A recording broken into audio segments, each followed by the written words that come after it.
that true, Noe? And enjoy your McDonald's sushi. Good morning, by the way. Good morning, everybody. Welcome to Morning Medley number 216. It's Labor Day today, so happy Labor Day to anybody who's celebrating Labor Day weekend. I don't even really know how you celebrate Labor Day. I'm not exactly sure what the protocol is for Labor Day, but I hope everybody's having a decent one so far.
Good morning, Umbe.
Cyber. Oh boy.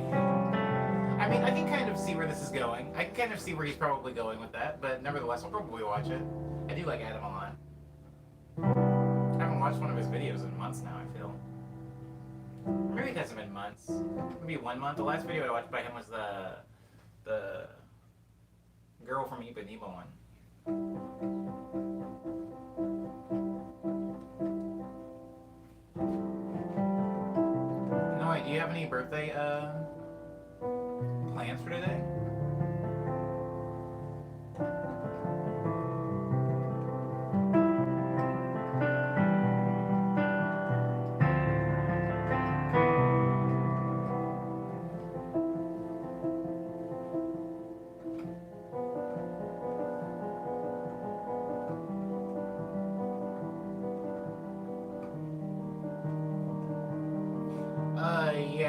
trying to keep the temperature down as much as possible in the room. That's why I didn't open the shade. It would get pretty hot in here otherwise.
Holy crap, 2DS XL? I haven't heard that in a minute.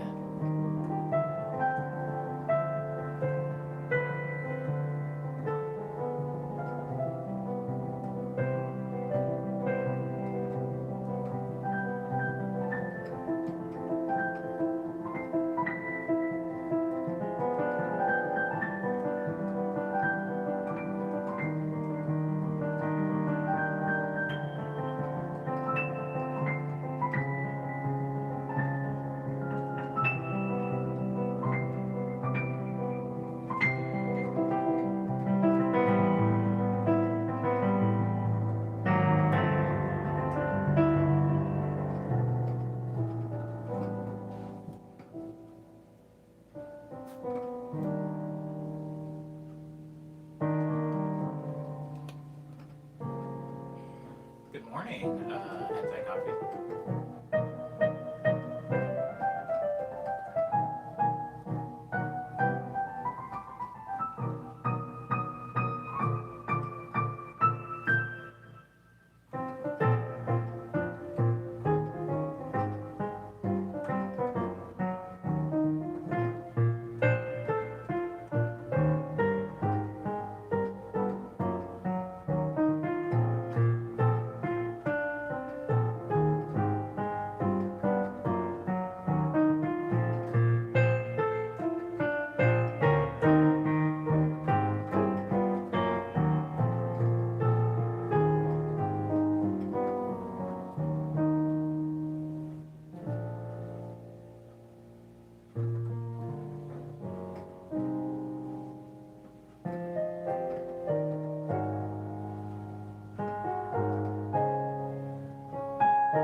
barbecue's a thing? Is like that what people do on Labor Day? Or is that a Memorial Day thing? I'm getting it confused.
I'm sleepy.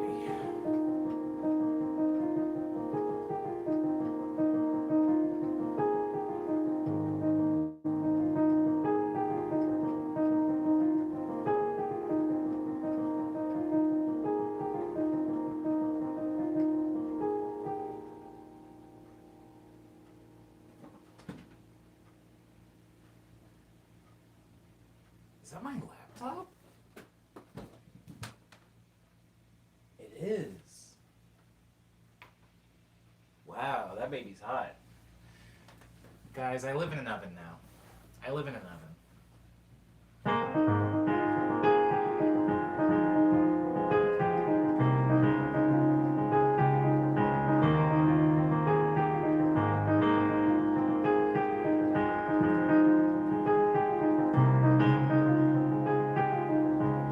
Umbe's asking if I made any new tracks over the weekend. Umbe, I actually limit my production pretty much just to the Friday stream.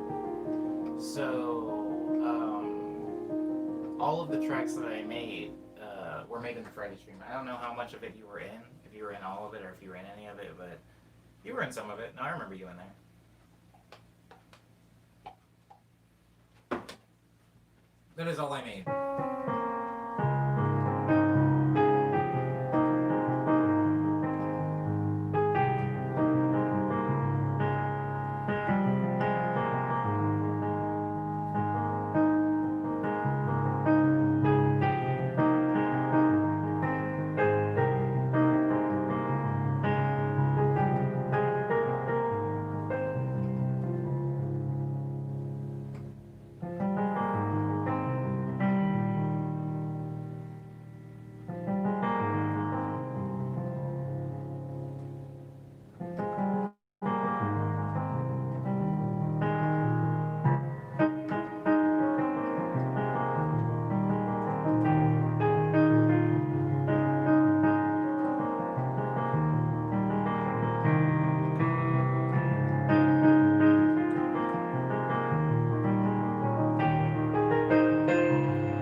Fruit smoothie, sushi.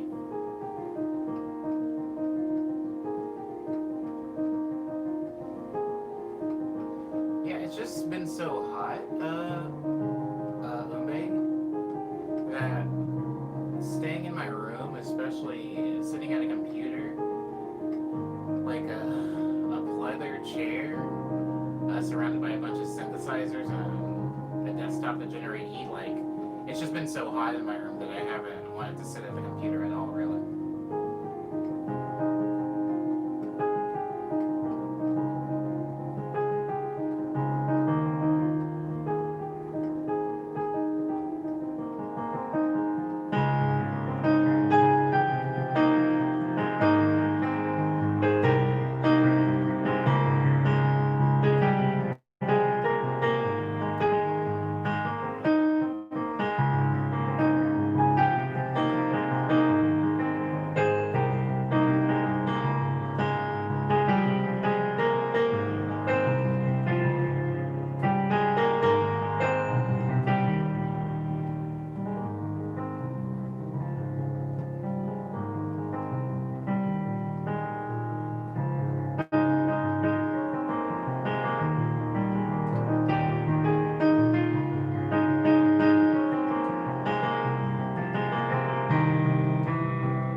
That song's called French Lavender. It was part of the Quarantine series. There's a music video for it up on my YouTube page now.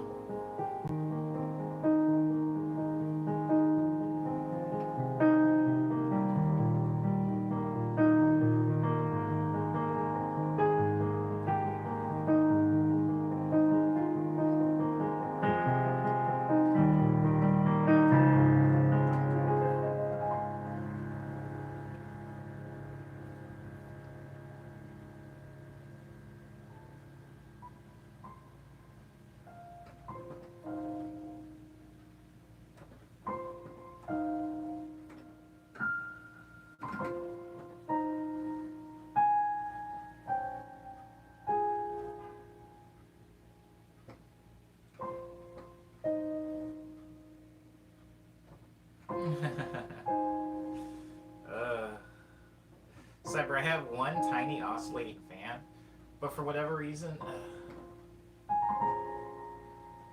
it has two settings. It has setting 1, which is like really low, and setting 2, which is really high, or not really high, but higher. And for whatever reason, the higher setting doesn't work, so I've just been trying to make do with that. The power went out for a little while yesterday, which was rough. Boy, I just got delirious for a second. Anyways, thank you. I appreciate the sentiment, Cyber. Cyber, is Labor Day a barbecue holiday?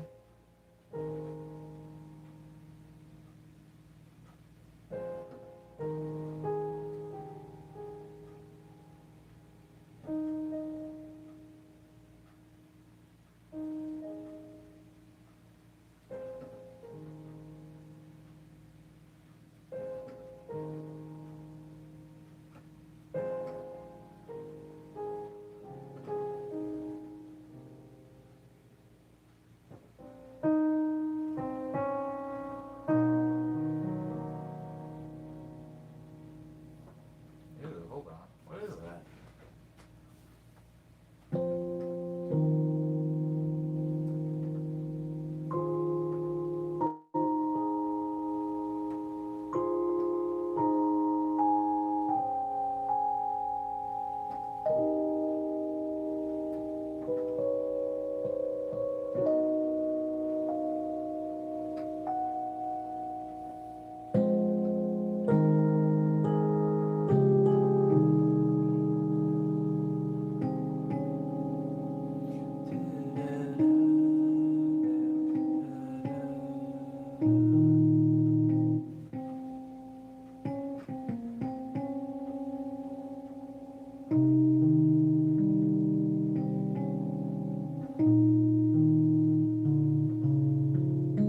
Maybe there.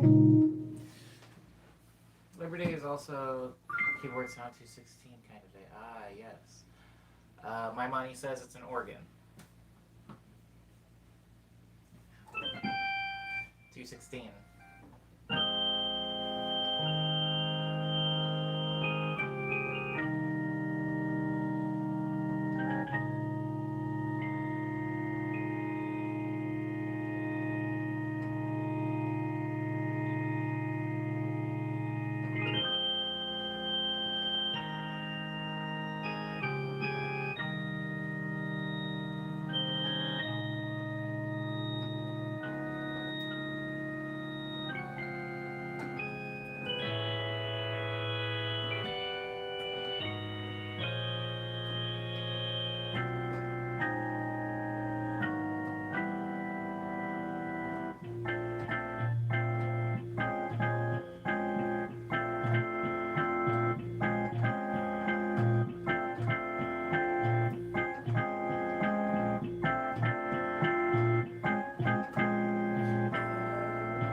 That's the bridge, I think, to Me Mine.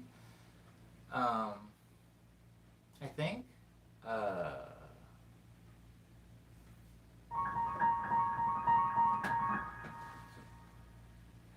I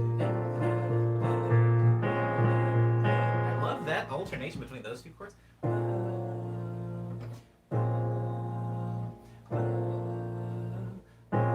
I don't know exactly what's happening musically here, but I do like it. I think it's. No, it's so.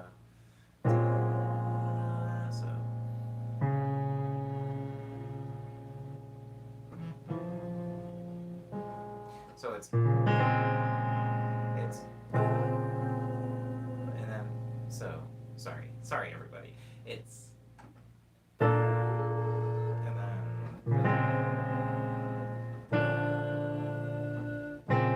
it's the alternation between those two.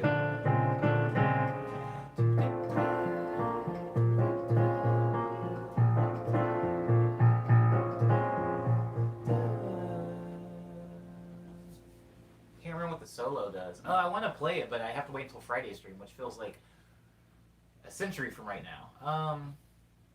Hello, Theo. Welcome to the stream. I hope you're having a decent Labor Day. Theo used to play the organ in church before Mrs. Rona came. Well, I hope you get back at it whenever this is all over, whatever that means. It's like kind of like this weird hazy color outside. Like everything's kind of brown. I know that's not going to. Hey, hold on. I know that's not necessarily going to show up in the stream. Oh, it's a little cloudy, so it's not actually that hot. Who would have thought? Uh, what was I saying? Oh yeah. So a lot of times I'll start a song. What I've basically been doing, guys, is I've been doing production and songwriting, song creation, song exploration on Fridays, and Monday through Thursday up until that day, I usually just do improv. Like I'll play songs that I've already made. Sometimes I'll play them with like new time signatures or different rhythms. But I'm basically just playing a lot of stuff and feeling out pieces I've already made, as well as improvising a little bit in between to try to come up with some more uh, chord progressions, kind of like that one.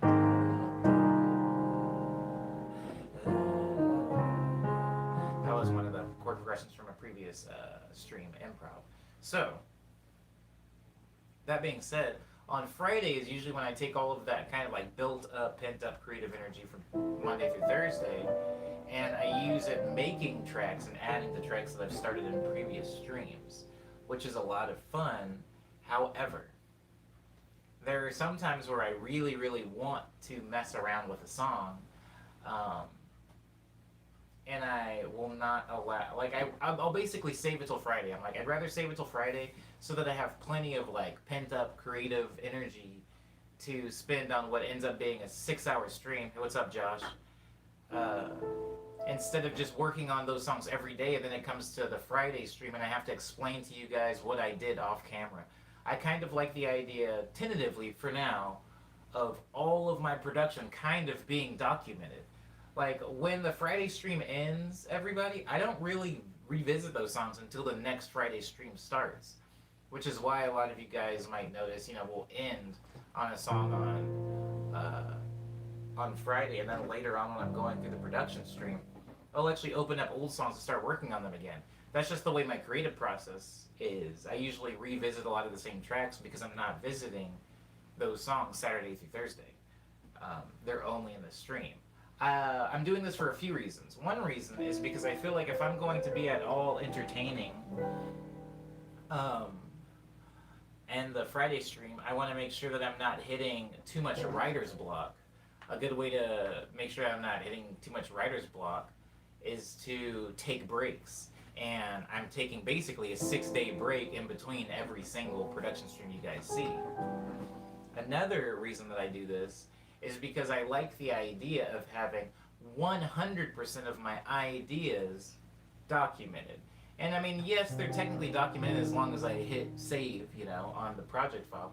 But I like having documentation of the ideas as they happen to me while I'm working on stuff. I mean, I'm not necessarily going back and looking at all of the production streams or listening to them, but I just think down the line for future reference, it would be kind of nice to be able to see or even direct people, years from now, where exactly a song came from. For example,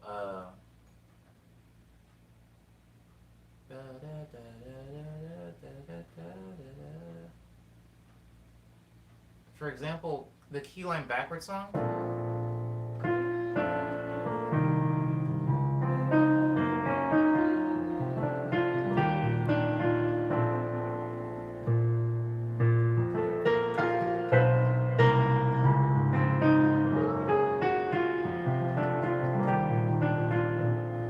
That song came from a production stream, and every incremental bit of work that I've put into that song has happened live on the production stream, and it's been saved.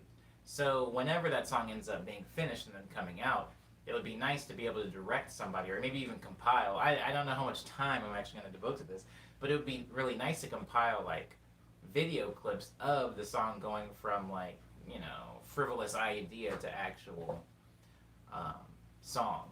And so I don't really work in Fruity Loops unless it's being recorded now. Now, this isn't necessarily sustainable. There will come a time where I'm going to have to work outside of a Friday stream. And the reason for that is because I work on music a lot. And so forcing myself to only work in Fruity Loops 6 hours a week is like horrible for me. It's stifling. But right now we're in a quarantine. It's not like I have a bunch of like tour stuff to prep for, or shows or albums, definitive albums to work on. So it's sustainable for right now, but it's not sustainable long term. I am going to have to start to work in Fruity Loops outside of the production stream. Either that, or I'm going to have to start doing a production stream every day, which we all know that I can't do that. I can't do that. So for right now, they're happening once a week, and I'm only producing it within them.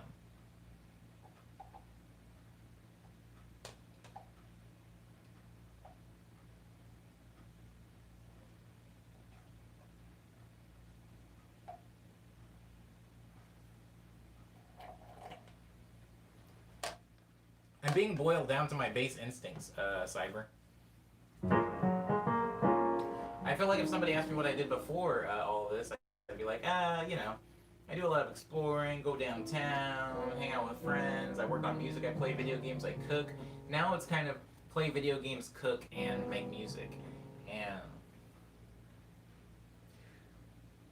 oh boy, like I've I've almost kind of preemptively stopped working on music as much when quarantine started, particularly in the halfway point, like around June, I want to say, like May, June, because I was feeling, I was afraid basically that kind of like if you really, really love pizza and then somebody says you get free pizza for life, you're probably not going to order pizza every day because you're like, crap, if I have this much access to pizza, maybe I should try to like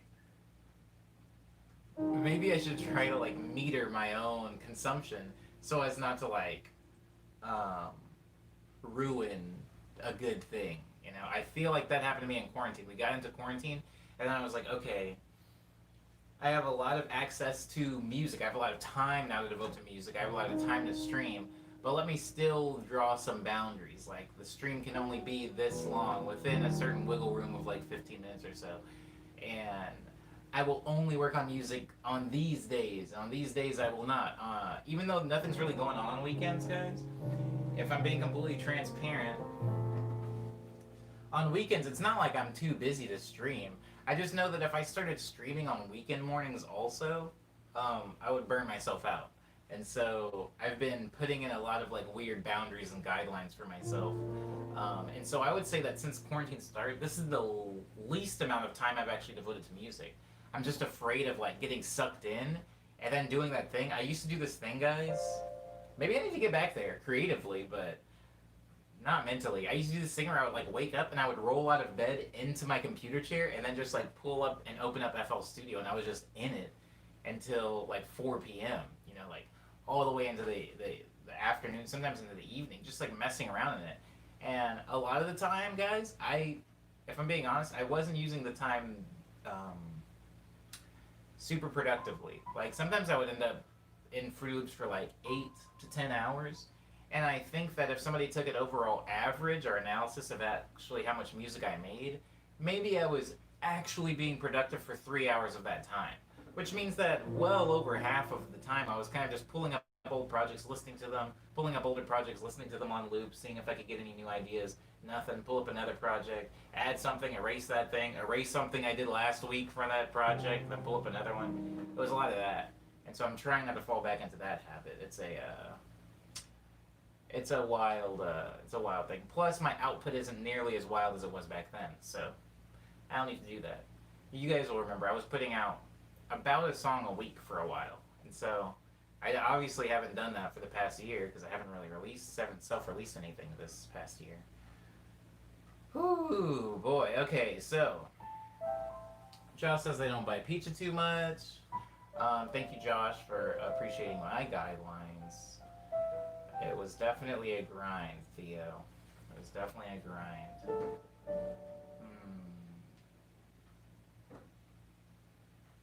Hmm. How do I get over it?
I wonder where that can go.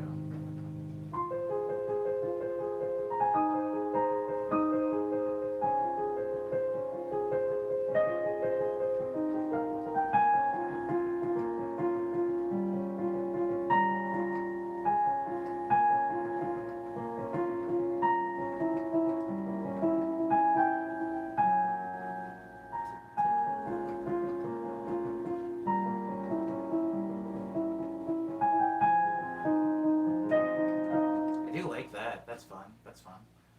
Um, I just gotta figure out. Hold on, let me do it again.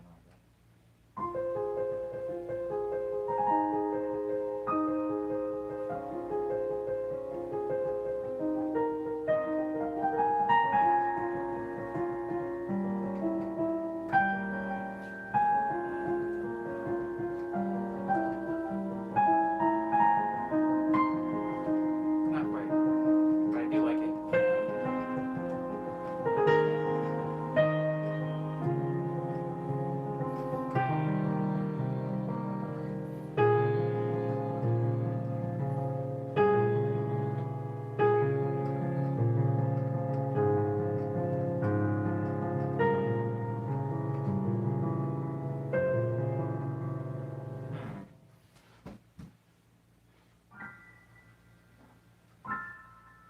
What the heck is that?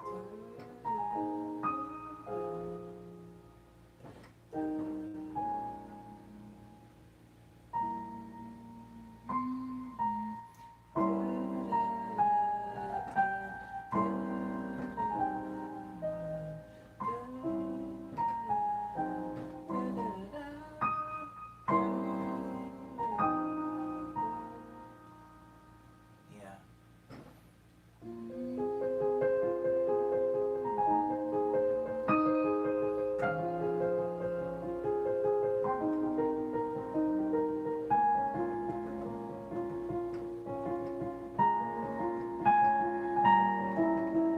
Oh.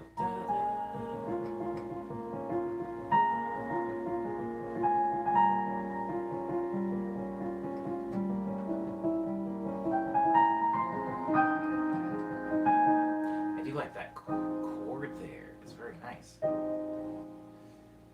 just don't know exactly where to go from there. Word up. Good luck studying, Josh. Thanks for leaving it open. I appreciate that.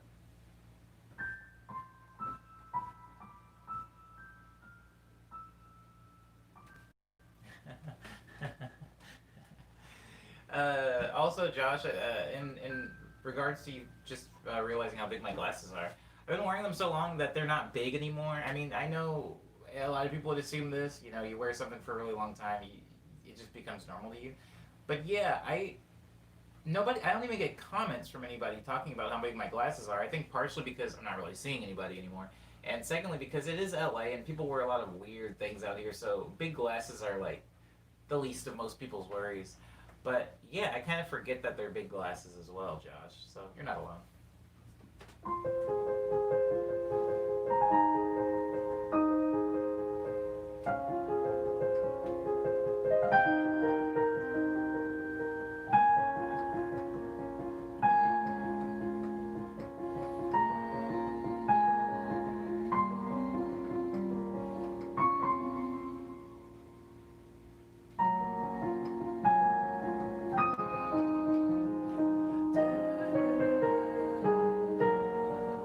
Ah, it can go somewhere good. It can go somewhere good. I just have to be able to.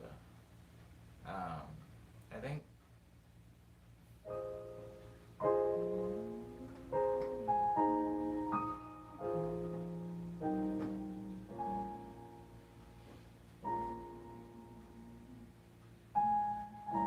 Ah.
Oh.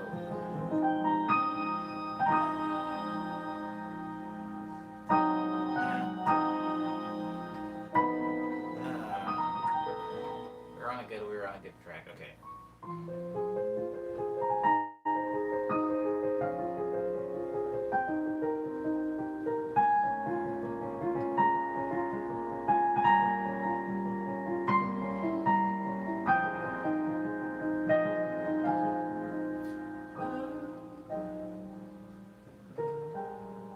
Ah.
Ah. Oh, thanks, Josh.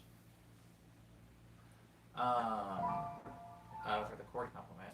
I feel like they can go somewhere good. I just have to figure out where the heck that is. I just said tips for writing songs. Love your chord progressions. I would have to say, Isaac, a lot of my chord progressions are by chance, luck, I would say.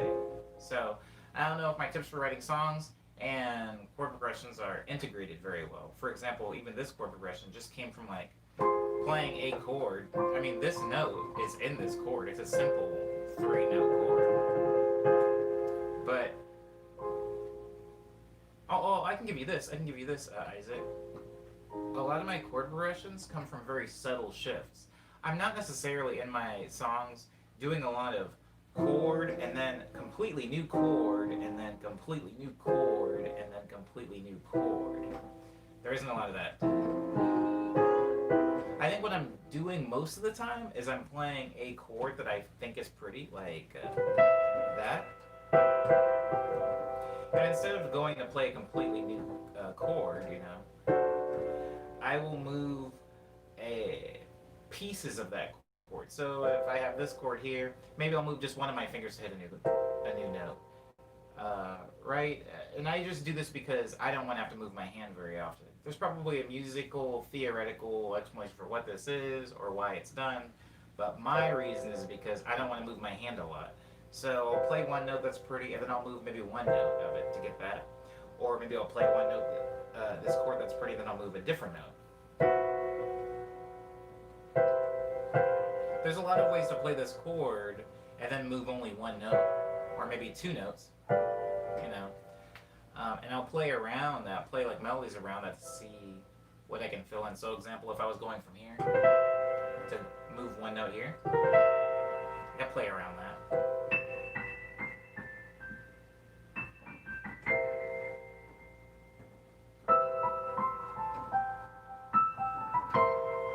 See? Stuff like that. I just keep going, keep moving around the keyboard like that. For example, Winter Heart does a lot of that.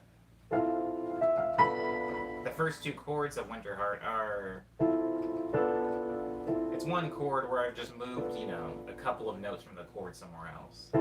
But at least half, if not more than half of the chords, notes remain the same between the two two chord changes. If that makes sense, Isaac.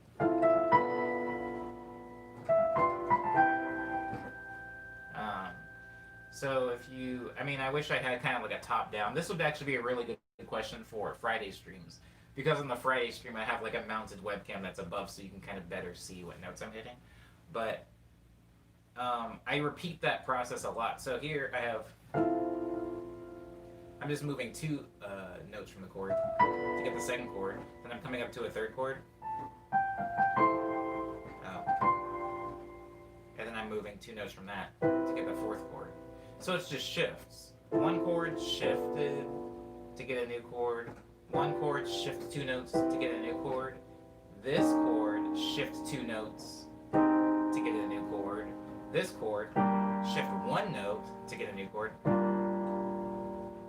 This chord shift two notes, shift two notes, shift two notes, shift all four notes, shift two notes, shift two notes, shift three notes. Yeah, and so typically when I'm playing a chord, I'll try to at least keep one at least, but sometimes three at most of the notes that I'm hitting the same, and just shifting pieces and like parts of the chord around.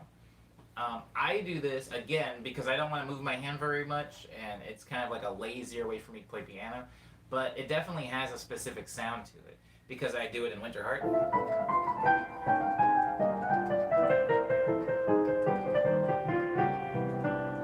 I do it in Love Letters.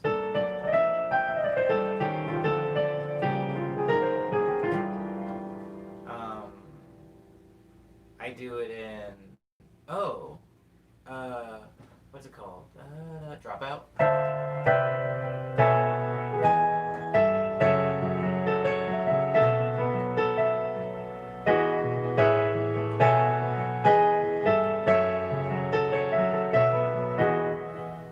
A lot of my songs. I do it in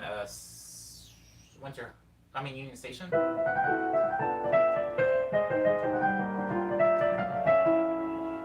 If you listen to the chord progressions, it's kind of a lot of like shifts, and I'm usually going downward. Love Letters. Right? Downward. And Union Station, I'm doing it same thing, downward.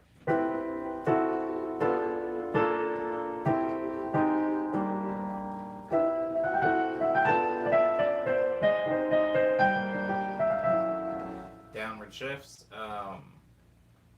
Winter Heart, I'm kind of doing it downward. Oh, I am doing it downward. Sorry.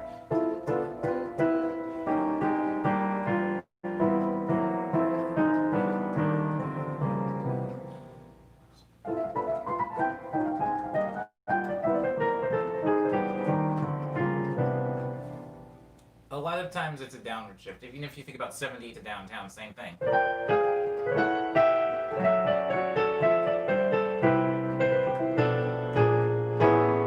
Always down. And that's the same changes I was talking about, right? I'm not changing all the notes in the chord. There's the chord. And all I'm doing is changing 2 notes from.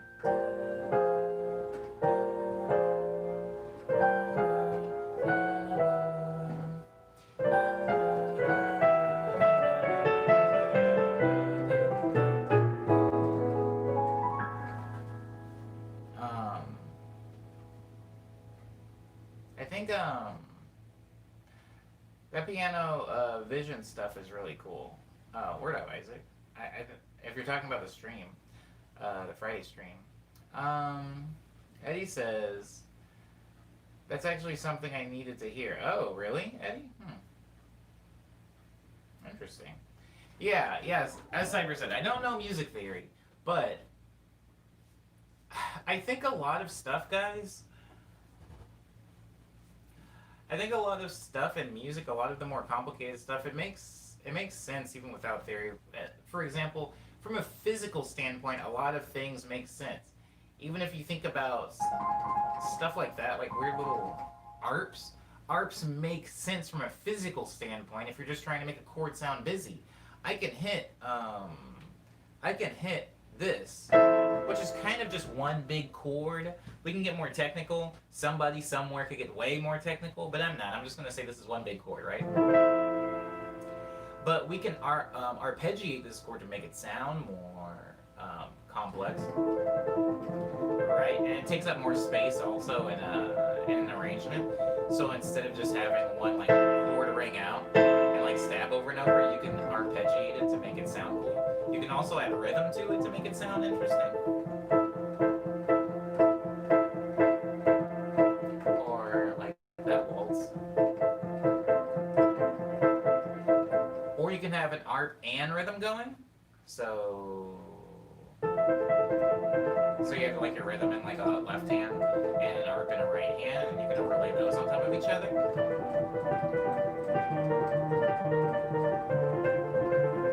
And it's sorry about that. Sorry. Anyways, it makes physical sense to do rhythm and arpeggiate a chord because it's adding energy, and your hands aren't actually doing any moving around, right? Like, don't get your hands confused with your fingers, guys. Rookie mistake. Never confuse your hands with your fingers.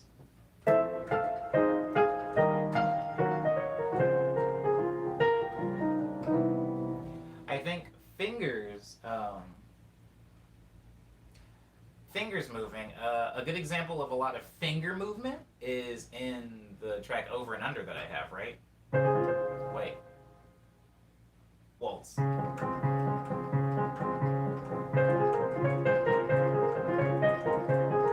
If you look at what's happening right now, there's a very slight movement in my wrist of my left hand, but it's only because my thumb is short, so it's to kind of like push my thumb out so I can hit this note.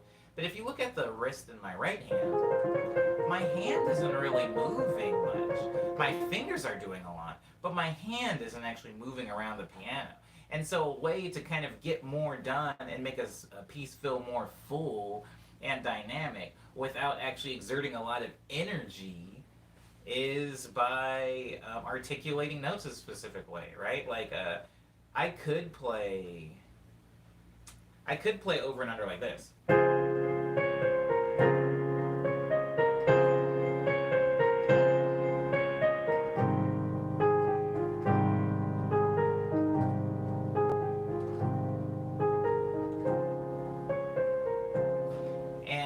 It sounds good. It sounds pretty, I guess, or whatever. But when you're adding a lot of energy and rhythm to something, it's not actually adding more notes. It's not actually changing the chords.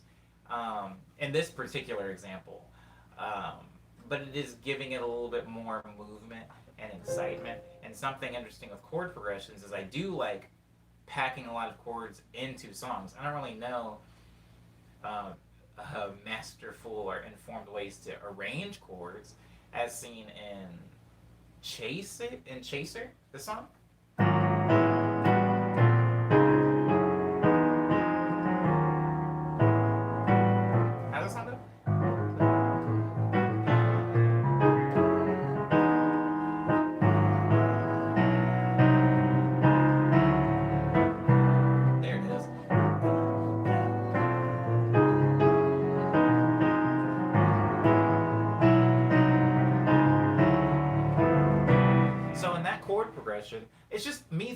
a lot of random chords together that require little movement. So if I'm going from here to here, if you're looking at my wrists as best as you can, there's not a lot of movement. You could even argue that there's no movement. In the first 4 chords of that song, there's no real wrist movement. My hands aren't moving. All I'm doing is rearranging my fingers, which notes I'm hitting. You can kind of see my fingers contract there, and then open back up, contract, open and contract, open and contract. I'm doing that a lot in music, guys. Just kind of messing around with the arrangement of chords, where I'm playing a chord open like that, and then I'm playing it more scrunched up, and then even more scrunched up, and then even more scrunched up. Popular music theory term. But anywho, there are a lot of chords, but there's very little movement. And then I'll go up here like this. Still very little movement in that song. And it makes it possible for me to kind of like run through a bunch of chords. I mean, it does take some coordination because I have to like make sure my fingers are in the right positioning. Think of it like a guitar fretboard, right?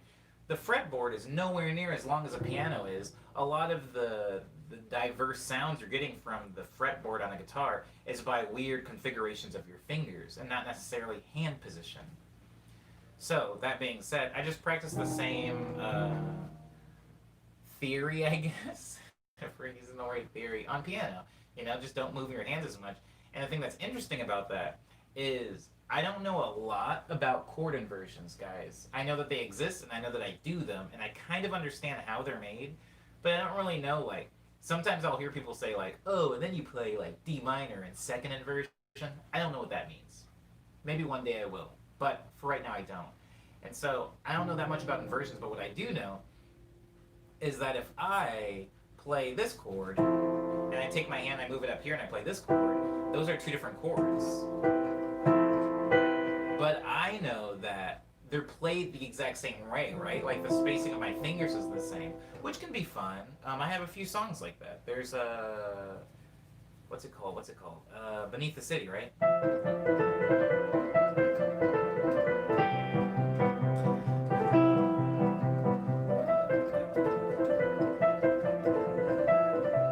Now, Beneath the City has a very uniform sound because my hand is kind of in the same position as I'm hitting the chords. There are inversions to these chords that would require my hand to do kind of weirder configurations that may not be as comfortable, but could like spice up the song. So a chord progression like this.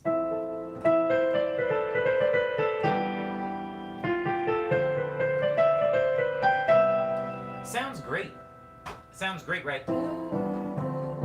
But because my hand isn't really doing like any type of configuration changes, like my hand shape isn't changing, the chords are all going to have basically the same shape, right? Same thing if I'm using like black keys.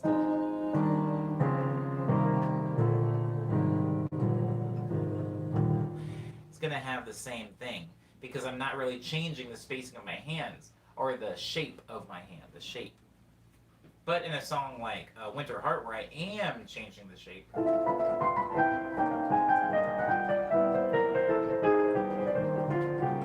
it makes the song sound a little bit more diverse, because I'm going from like scrunched up to open, scrunched up to open, scrunched up to open, to open, to open, to scrunched up, open, open, open, open, scrunched up, open, scrunched up, open. Like, excuse my, identifying the chords as just being scrunched up or open. I know they have more complex names, but my point is, changing the shape of your hand can make the song sound a little bit more interesting, or at least the chord progression of it. But most importantly, that's not why I'm doing it. I am doing it to conserve energy. A lot of my choices in piano playing are done to conserve energy, because I just don't want to run all over the keyboard. That's why a lot of like my arps are looped, they're repeating each other. If you think about Hush Hour, it's kind of just that, which is 1 2 3 1 2 3 1 2 3. It's not going around and doing a whole bunch of it like crazy stuff. It's just 1 2 3 1 2 3 1 2 3 1 2 3 1 2 3 1 2 3 1 2 3. Same thing with Flight Plan. 1 2 3 1 2 3 1 2 3 1 2 3.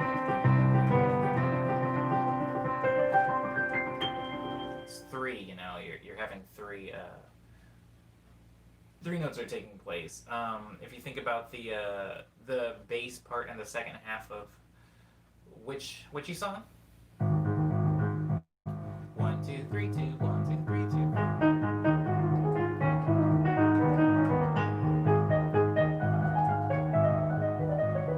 It's kind of just to conserve energy because if I have to go and move around a bunch, it would be exhausting. Now I know a lot of piano players do that, and it sounds amazing when they do it. And sometimes when I hear it and see it, I do wish that I had put more practice into like moving all around the piano. But my preferences have shaped my own sound because it's when you play a piano a very physical way, a specifically physical way, it's going to get a specifically colored sound, you know. So, anyways, blah blah blah. That's why my music sounds the way it does. That's where my chord. Like somebody earlier, I think it was Isaac, that was asking tips on writing music and how I come up with my chord progressions. Tips on writing music will be a lot longer of an answer. Maybe I'll answer that in a Friday stream if you're ever in one, Isaac. But as far as chord progressions, just moving like little incremental movements, right?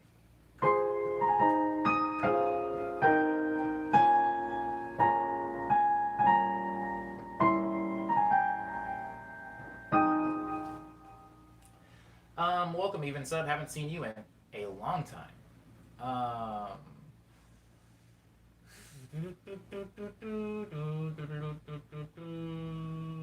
Brute force exploration and that clumsiness in culminates. Sorry, I read that as clumsiness. Maybe I wanted to read it as clumsy. Anyways, it's brute force explanation and repetition that culminates into a series of oh my god, heuristics and logistics that sound good to him and ultimately do a lot to explore the constraints of music theory. Lately, he has been spending more time on the music theory portion of the music by reading books and stuff. Now, oh, are you answering a question somebody else asked? Yeah, I actually still have a book in my apartment from the library, which means that it's, I don't know, 9 months overdue or something wild like that. I actually might be a year overdue at this point. Anyways, point is, it's okay that you missed the pizza party. It's okay that you missed the pizza party. That was like 2 weeks ago now. It's okay. It is okay. There will be another one sometime this month. Maybe you'll be able to make that one. Yeah, I have a book on music theory, and I would be lying if I said I hadn't learned something from that book. Here are some things that I learned from that book. I learned this is a 7th chord. I learned that 4-note chords, oh boy, probably could be 7th chords. Usually are 7th chords. And once I learned that, I realized, wow, my music is chock full of 7th chords because I very, very rarely hit 3-note chords anymore with my left hand. Typically, they're almost always 7th chords, you know.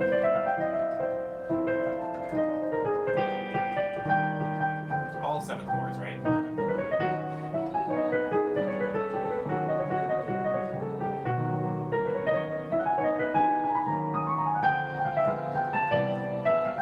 All 7th chords. And so that's something that I learned from that book. Something else I learned from that book was... Here's the thing that I seem to have picked up from that book. I learned things exist, but I don't really know what those things are. It's like, I know scales exist. I know, I know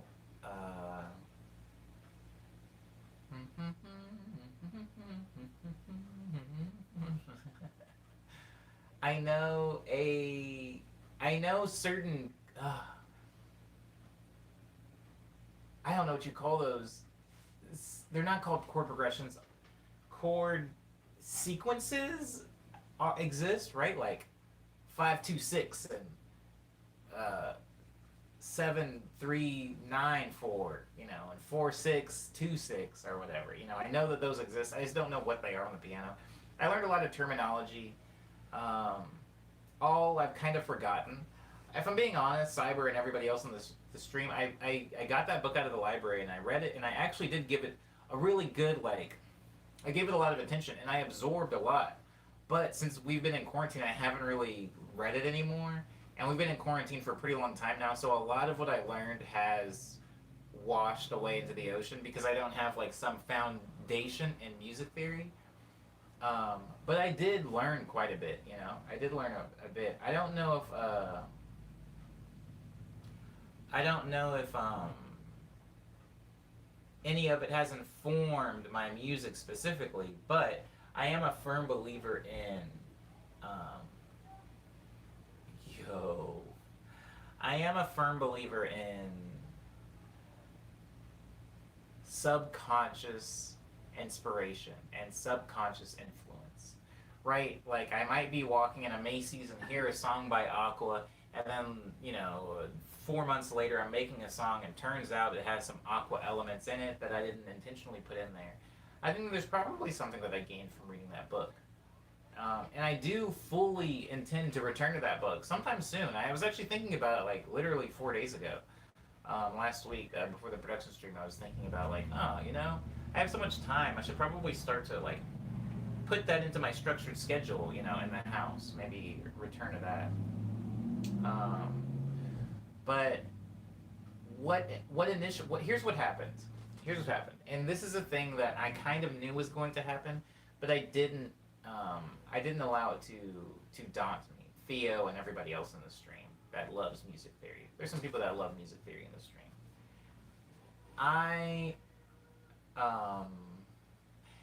Ideally, somebody learns music theory before they quite know how to make music, right?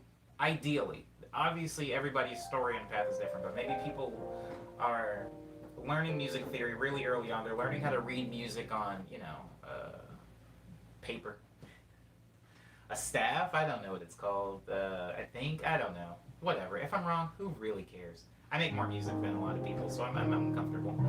I think that if you're just getting into music and you're just getting into music writing, you're just getting into music production, performance, and you're taking music theory, it can be kind of like a skeleton for you to hang all of your creative tools on. When you go to make a song, you are thinking about a lot of those fundamental things that you've learned, where you're just like, oh, maybe I should put a major chord in here, maybe I should put a minor chord in here, maybe I should put a seventh or a ninth, as who was that? Somebody said ninth in here. It might have been Theo. So you might use that to hang your creative tools on, which is dope. I did not have that. So when it came time to learn music theory, and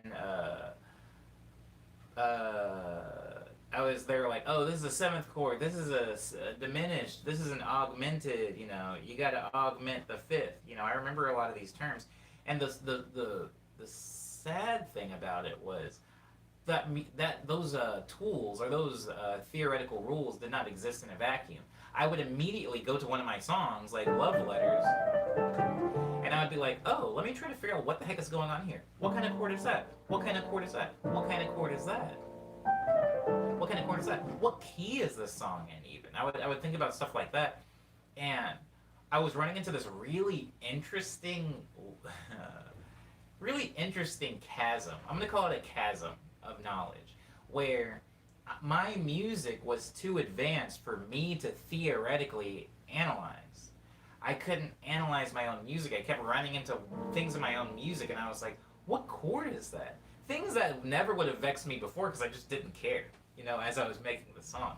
This chord here, I still don't really...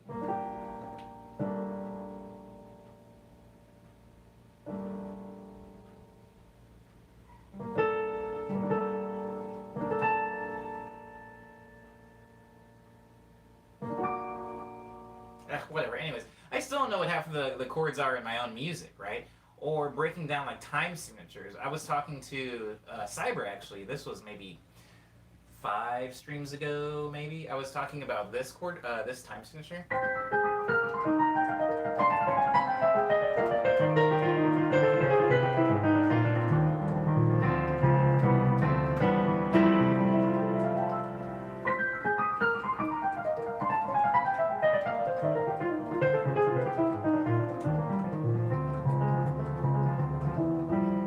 was trying to figure out what that chord progression, I mean, what that time signature was, because I had finally done the 5/4 version of Love Letters. This one,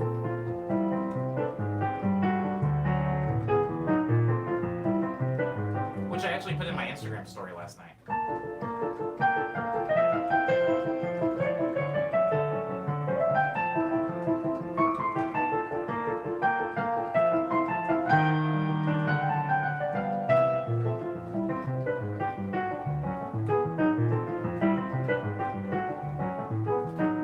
So I feel like I was messing around with time signatures, but I still couldn't identify the time signature that I had made in one of my own songs. And so there was this really weird chasm of knowledge that it was like I was trying to catch up theoretically to myself compositionally. And it was so annoying that I just stopped trying. And I was like, you know what? Let me stop trying to analyze my own music. Let me just learn these rules and things in a vacuum. Um, and then once I started to like actually calm down after that, I was like, okay, time to hit the time to hit the ground running, learning some more music stuff or writing more music. Sorry, I was trying to create more music. I found that I was trying to hang my creative tools on some ideas that I learned. Like I learned what a seventh chord was, and I was like, okay, this is a seventh chord, maybe a minor. I read in that book that maybe shifting to a minor here does this, or I'd heard in this book that doing like a 4-5-1 has this type of sound. So let me try to find the 4. Okay, what key am I in? What's the 4 in that key? And then the 5 would be, well, the 5 would be up here. Maybe I can invert it to be down there so it's easier to play than the 1. Then I get to the 1, right? And I was like doing all of that, and what it was actually doing is slowing down my creative process. So the problem is, for me to be able to effectively use traditional Western music theory in my own writing of music, I would have to stop making music and kind of just go in like a boot camp mental state where I was just learning a lot of music theory until I could catch up theoretically to where I am compositionally, and then I would be able to use those rules effectively. But for right now, what it was actually doing was slowing me down. And so I didn't, I've got to say, I did enjoy learning some things that that everybody else was enjoying the knowledge of the music theory, but all in all, I don't feel the urgency or the necessity to learn music theory that I know some people desperately do. I know some people are just like, what is the best YouTube video I can look up because I want to make music one day? And it always is a hard thing for me to hear because it's like,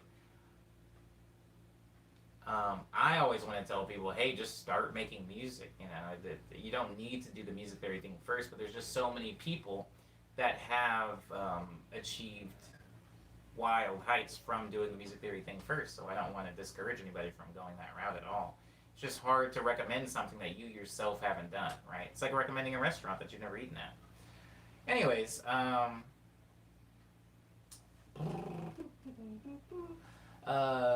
Theo a while ago, sorry, I'm just getting to the chat, says, just like 4-note chords are 7th chords, most 5-note chords are 9th chords. Word up, Theo. The interesting thing, though, Theo. Wait, hold on. I'll get to the bottom of the chat and then I'll address what you just said. What can you play it? Wait, can you play it again? It sounds like multiple divisions. Oh, I don't even know what you're talking about now. Sorry, I'm sorry. I got like in a ramble and now I don't know what you were referring to. I feel that the first year I started learning music theory, I felt my music was getting worse, says Even Sub. But now 3 years later, I'm really confident about my musical abilities. That's good, Even Sub. I'm glad to hear that. Confidence in one's musical abilities leads to great things. The funny thing, Even Sub, is that I've always been confident in my music abilities, but that's not to say like, oh, I was always confident. I didn't need music theory. That's not at all what I'm saying. But I think that my confidence in my music came completely from my goals in music. My only goal in music was really just to be able to like express myself, right? Kind of like a kid doodling on a piece of paper. And sitting down at a piano and messing around, I did feel confident that I was expressing myself. Now, as I've spent more and more time with music, the ideas that I've wanted to express have gradually become more complex. But I have kind of grown with these ideas. Like, as the ideas have become more complex, I've become a little bit more proficient of a musician. And so I've always pretty much felt confident in my musical abilities. Sometimes I'm not confident in other people's approval of my music abilities, but I don't know if that's something that ever goes away with any level of knowledge or music theory. uh, that's weird. Yo, who are these people? Says Alpha. Oh, hi Alpha. Welcome back. Happy Labor Day. Hope you're having a good holiday weekend. I don't know if it applies, but I hope you're having a good Monday regardless. Yeah, I think that that's one thing that I do. Sorry, don't. See, like stuff like that.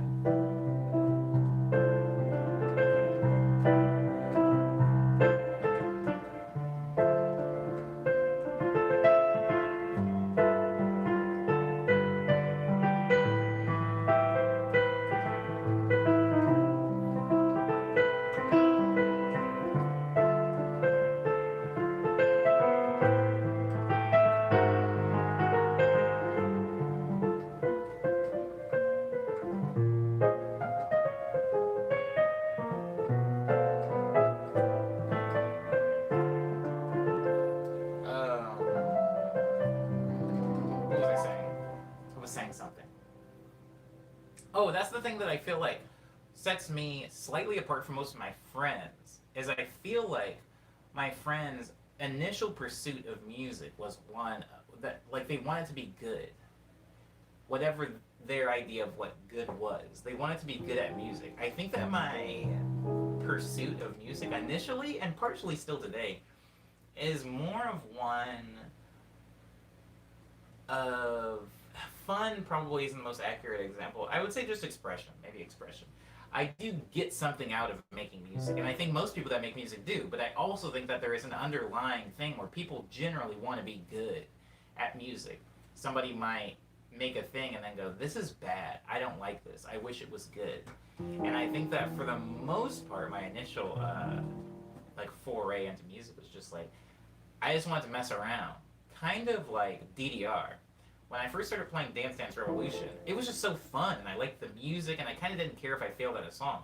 Only when I saw other people at DDR who were amazingly good, like playing on Expert or whatever, I was like, oh, that's a thing? There's people that can like I can't even read the arrows as they're showing up on the screen. Having somebody be that good, gradually over time, I just got that good, but it was never really necessarily my goal. It was a very organic growth. Now, take that and wow, a lot of things for me are like that. But some things aren't. For example, what's something that's not though? What's something that I wanted to get good at that was my driving force. I wanted to get good at Street Fighter 3. I was trying not to name another video game, but Street Fighter 3 is not something that I just played for fun to have a good time with my friends or express myself. I very adamantly wanted to be good at that game.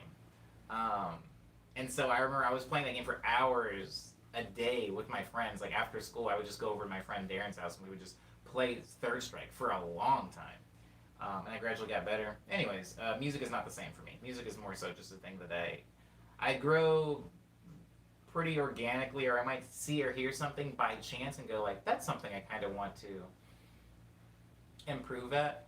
I don't have that kind of what would you call it? I don't have that like the knowledge seeker's drive where it's just like I must now know this thing. How can I write a song in this time future? I don't necessarily have that. Something has to spark my interest very specifically for me to go, oh, I would like to learn that aspect of music. Anywho, wow, what a really boring, self-indulgent answer to a very good question, though. When we were a kid, we just drew pictures and colored stuff. We didn't care what it looked like. Word, Theo, word. But once we see someone that impresses us in this subject, we subconsciously compare ourselves to that for the rest of eternity. True, true. For whatever reason, that didn't happen to me with music. But that has happened to me with so many other things in my life. It's happened to me with the way I dress. It's happened to me with like how much money I have. It's happened to me with how well a tweet did. It's pretty much happened in every other aspect of my life. But for whatever reason in music, I can see somebody who is very quote unquote good at music and just not feel inferior or threatened or upset or jealous. I kind of just see it and I'm like, oh, they're pursuing their thing. That's chill. Uh, yeah. Alpha's a Tekken player, so they don't touch Third Strike, I suppose. Oh, never mind. I remember playing Third Strike at an arcade, being embarrassed how bad I was. Word up. Yeah, I don't touch Tekken. Last Tekken game I played was Tekken Tag, the first one. I did like it back then, but I think I just liked it because it was as a video game. I don't know that I actually enjoy Tekken. Street Fighter is extremely technical. I couldn't understand. See, here's the thing, Alpha. You're right, but when I have said that exact same thing, Tekken people have gotten mad at me. So I've since stopped saying that. Here's what here's what it is. Um,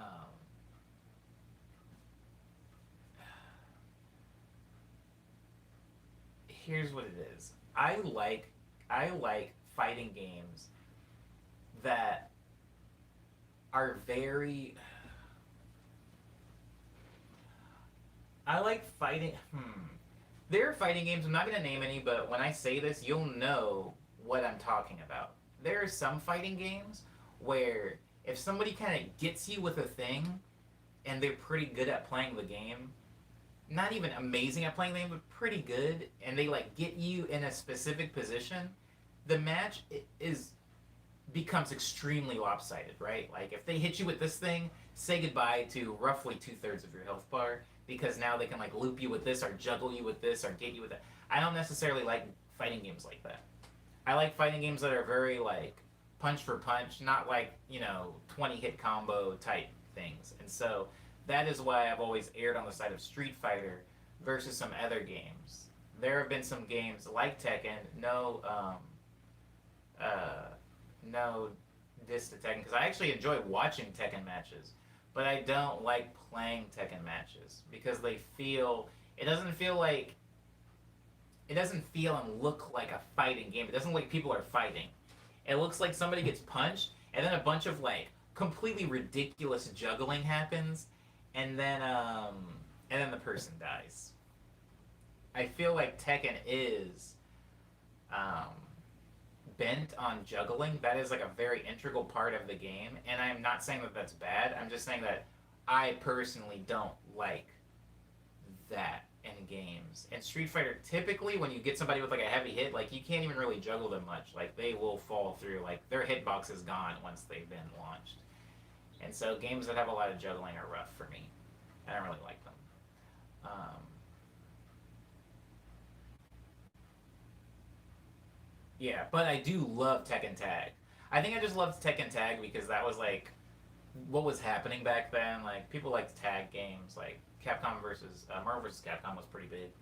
Um, Marvel vs. Capcom, oddly, a game that I did enjoy, but not because I thought it was a good fighting game. I just loved the idea of the characters, the character art, and I liked having worlds clashing. Any type of world clash was big for me. I loved the first Smash Bros, even though it was arguably one of the worst fighting games. It was just so fun to like beat Donkey Kong and like beat up Link. I don't know. Okay, Virtua Fighter 5 is very fair and turn-based, and there's a whole meta about stealing turns from your opponent. It only technically has 3 buttons. Very respected in Japanese fighting circles. That's cyber interesting. I never played Virtua Fighter 5, but I did play Virtua Fighter... an older one. I'm not even going to hazard at what number it was, but this is a long time ago. Like, MVC combo is basically a juggle fest. Yeah.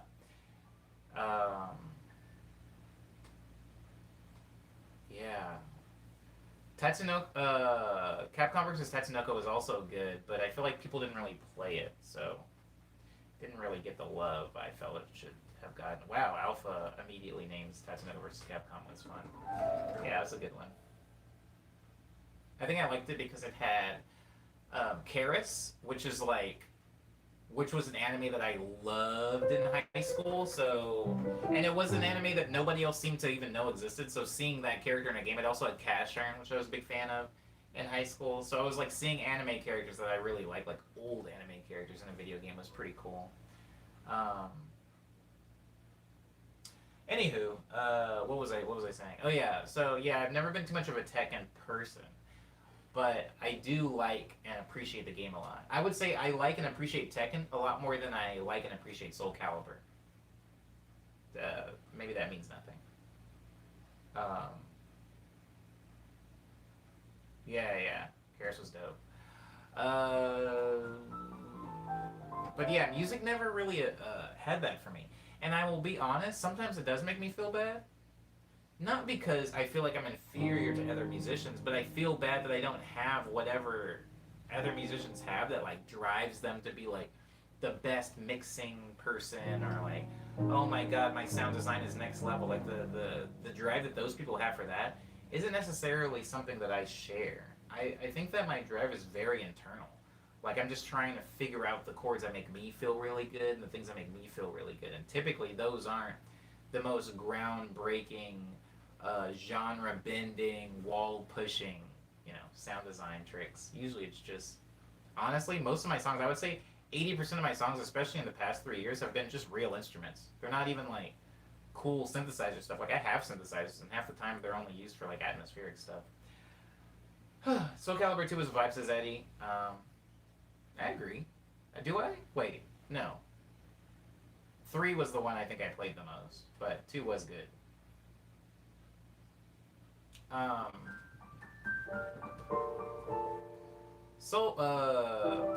Power Stone was really good. I would like Power Stone to come back.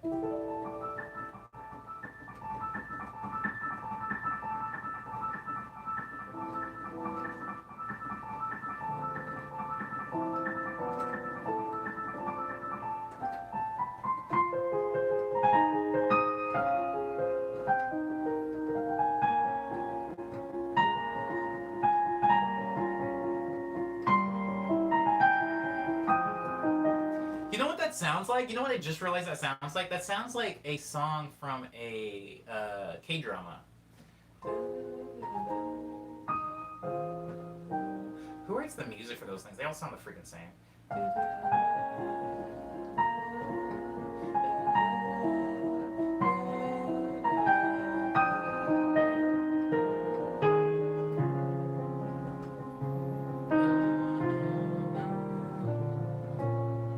I could never write music for a K drama because I think the K drama chords hit like the very pretty, like the typical, I'm sorry.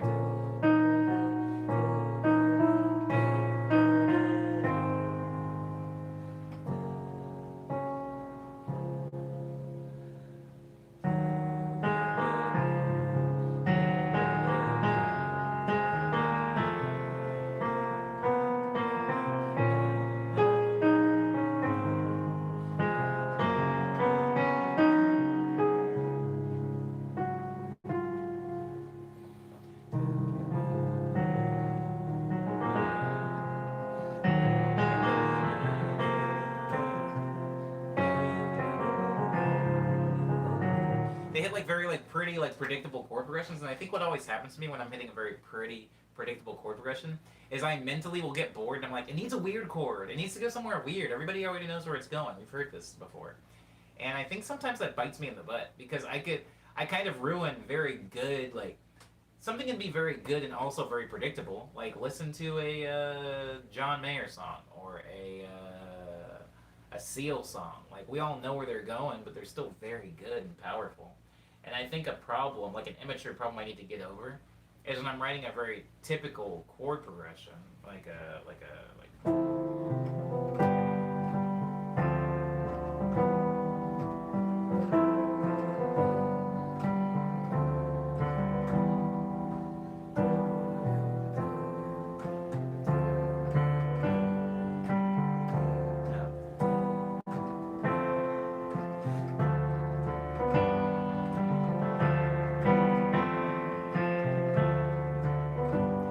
that's a good one.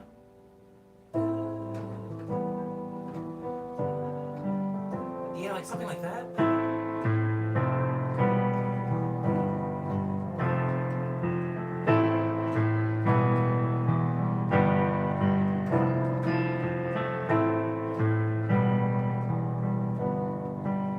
I would get bored. I would get bored hitting that. And like if that were the chord progression to a song.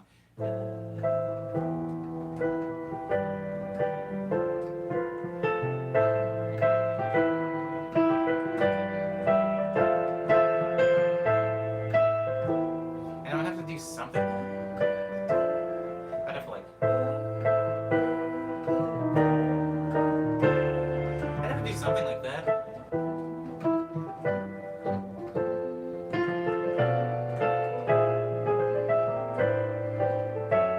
I would have to add something to it to make it interesting for me. But sometimes that like I'm not saying ruins, but sometimes a song doesn't need to be interesting to be good, and I think that that is kind of this SoundCloud-esque immature thing I've gotten. Maybe it's like a weird regressive part of me that used to be like very anti-pop music when I was in like elementary school. I used to like think like like my little sister liked pop music and being like I don't like pop music. I listen to real music. I listen to music like Linkin Park. That's real music. System of a Down is real music. Hip hop. That's real music. You listen to Nas. That's real stuff. I don't listen to 98 Degrees. Like, I thought that pop music was like fake, boring music. But in years, I've been able to develop a kind of appreciation for a lot of very simple pop music. A lot of it is just very well made. And so sometimes I wish that I could just chill on my own chord progressions and make something that was just whatever. Like the chord progression of Vanilla literally doesn't loop. It just keeps going.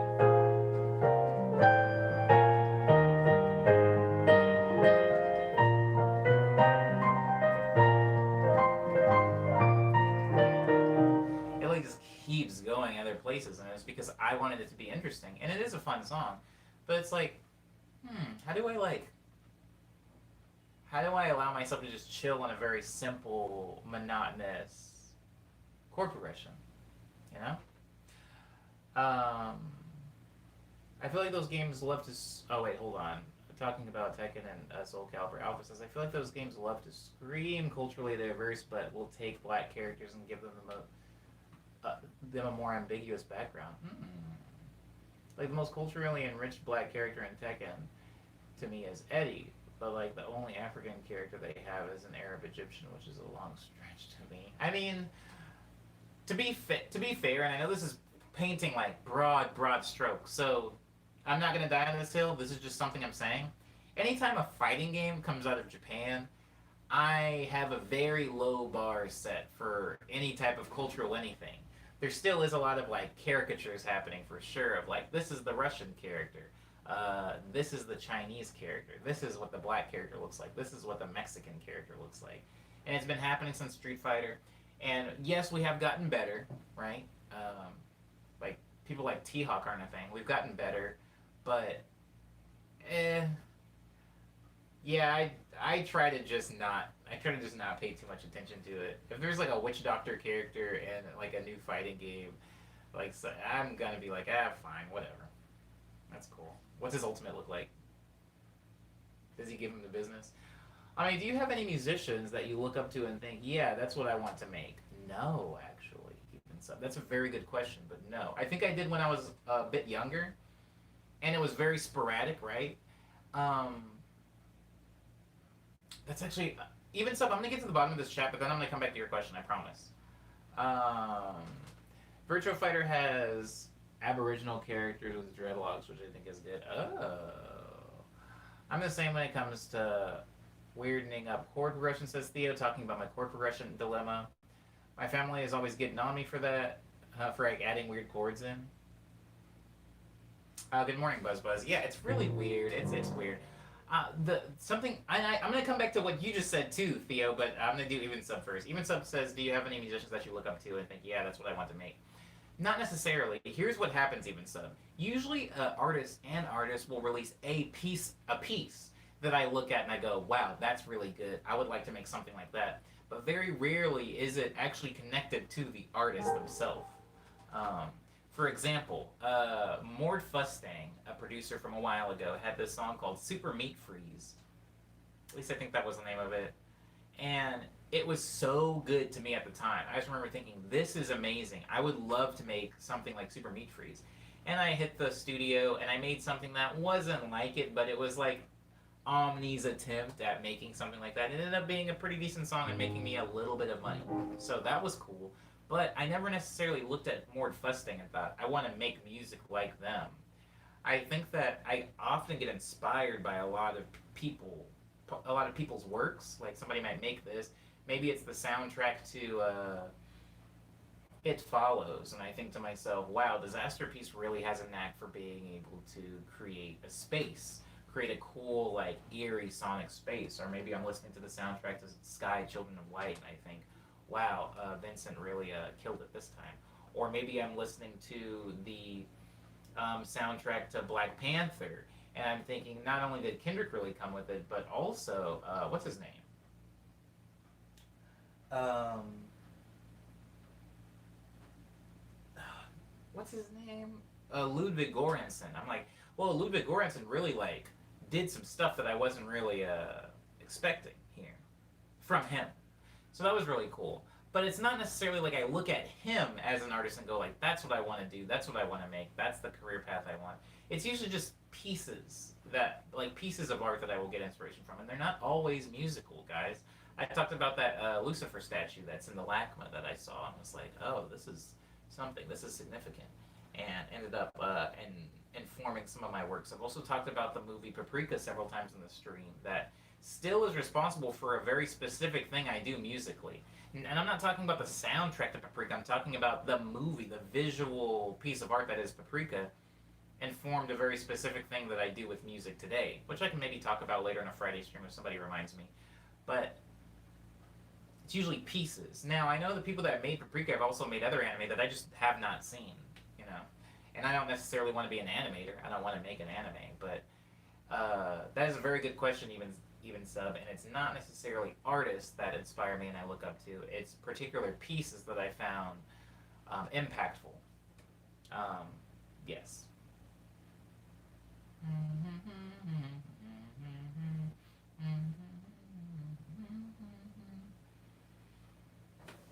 Okay.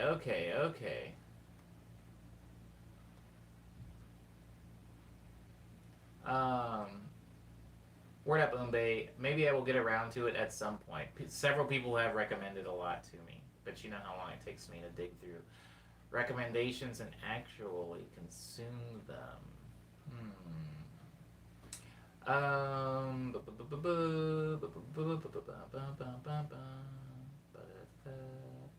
Theo talking about chord progressions again. I think that something that has actually helped me make very simple chord progressions. A song that I always come back to is the song Catching Up.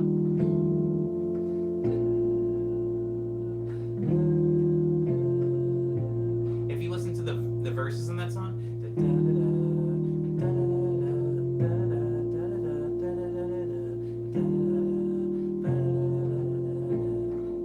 just those three chords. Then when you listen to the chorus in that song, it's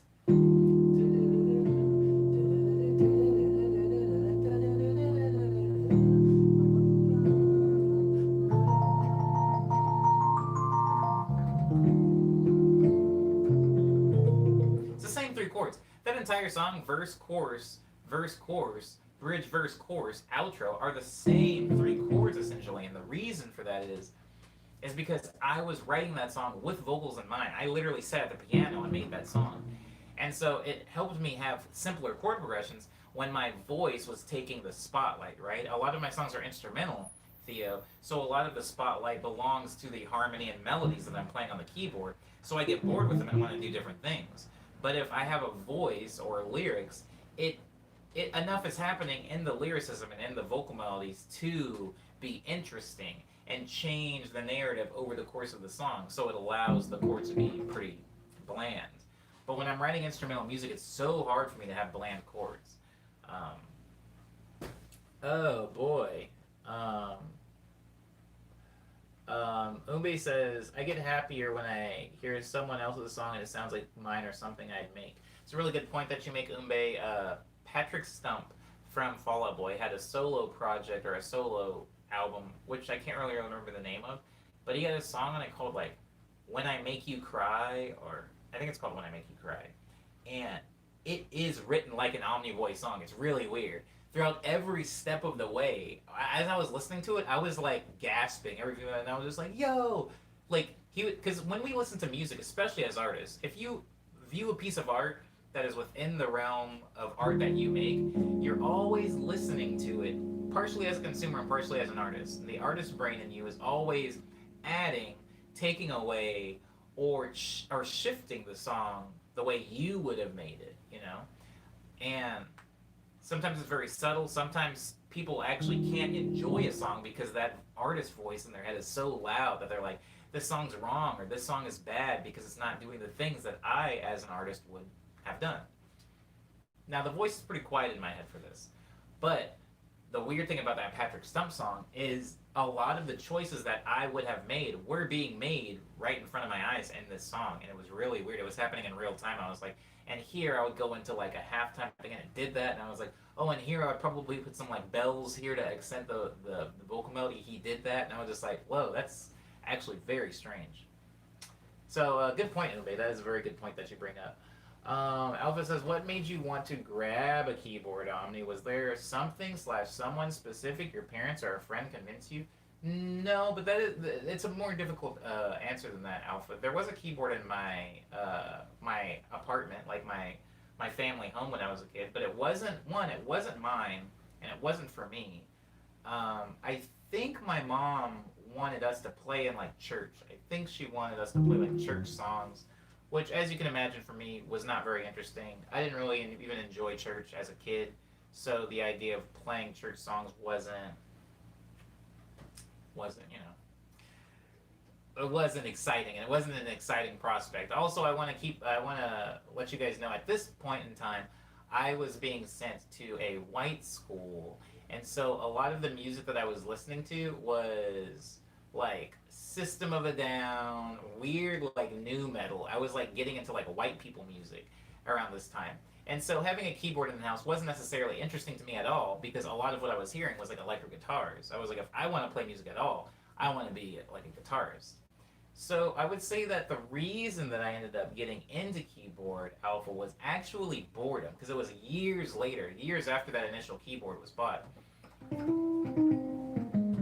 Also, I want to say, Alpha, nobody was playing that keyboard.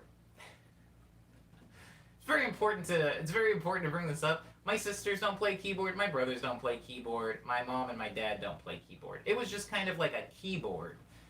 Like, think about how when you walk into like a rich white person's house and they just have like a full-on like baby grand piano or like an upright piano and it just collects dust all day. Think of it like the broke black version of the dust collecting upright piano. It just kind of sat there. And like people would put things on it. Sometimes I would put like papers on it from school, but nobody was really playing on it. But yeah, years later, after we moved a couple of times, I ended up picking up keyboard like retrospectively because of a weird thing. Somebody gave me a copy of FL Studio 3. Once I started messing around FL Studio 3, I found the piano roll and I was like, oh wait, I have one of those. I have like a keyboard. And so instead of only figuring out MIDI on FL, I would go over to the keyboard and fill out some of the MIDI notes that I was plotting in to figure out melodies that way. That led to like weird other like breakdowns of trying to break down songs I'd already heard before.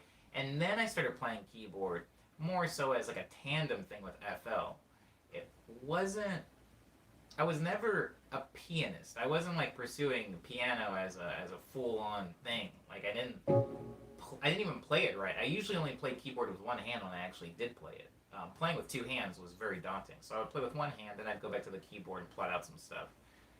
I mean, back to my computer keyboard and plot out some stuff. Later, I ended up joining bands. However, when I first started joining bands, I joined as a bass guitar player. Again, I was not a keyboard player. Keyboard is kind of a thing that I ended up falling into because I was making a lot of music, and I found that if you're going to be making a lot of music, especially on the computer, being able to play piano or keyboard is very versatile. Because if I want to be able to record a string line, right? Like you've seen maybe in the Friday streams, I'll do a production thing where I'll have a whole orchestra come in. If I want to be able to record orchestra, I can very easily do that by having a MIDI controller hooked up to a sample library. I mean, even keyboards are a good example of this because it's not a realistic sound, but you can have like a soprano sax, and then you can have like a chorus of saxophones. However, if the only instrument I could play was saxophone, I'm a little limited there, right? Because when I sit down at FL Studio, unless I'm recording saxophone, like there's no way for me to record piano with my saxophone skills, or record bass guitar with my saxophone skills, or record percussion with my saxophone skills. But piano is kind of a more broad skill set where, because of keyboards and the way producer studios work, you can kind of plot out or at least arrange notes for a variety of different instruments by playing it on the piano. So this is kind of why I ended up falling into piano. It wasn't really recommended to me by anybody, and nobody else in my family played piano. But keyboard is good, and I think I still play it because it's very useful in production. Ooh, okay. Cyber wants bland chords. Oh, I'll get you some bland chords.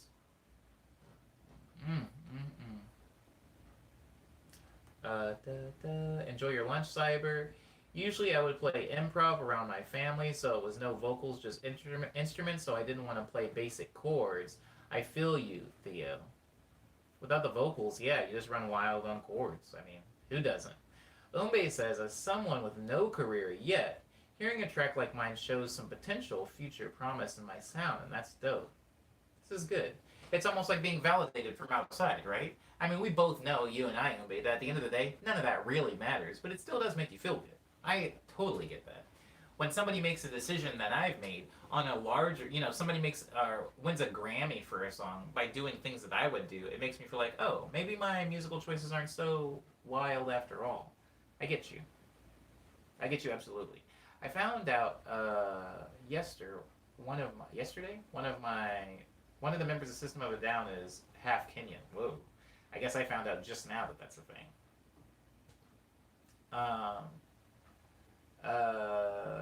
True Alpha. I want to see you play bass as Alpha. You play accordion too, right? Yes. I have several videos of me on Twitter and Instagram playing accordion. Several. But I have gotten rid of my accordion, so there will be no new videos of me playing accordion. I got rid of it. I just I didn't want to be one of the, I don't have the biggest apartment. I don't have like some luxury apartment on a hill or anything like that. It's pretty small.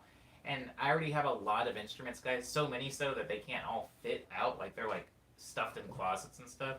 And I just didn't want to be like a hoarder. And I didn't play the accordion that much. Like it was just taking up space. So I did get rid of it earlier this year. Yes. Alpha wants to see me play bass. Also, I did not have a bass here. The only bass that I own is currently at my parents' house in Arizona.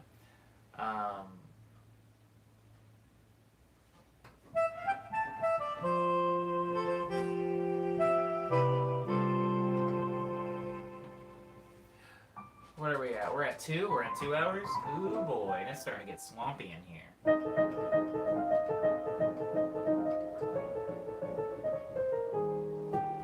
You and Daedalus have an accordion sesh, though. No, we did not. I don't really see Daedalus anymore. Daedalus did move, Alpha.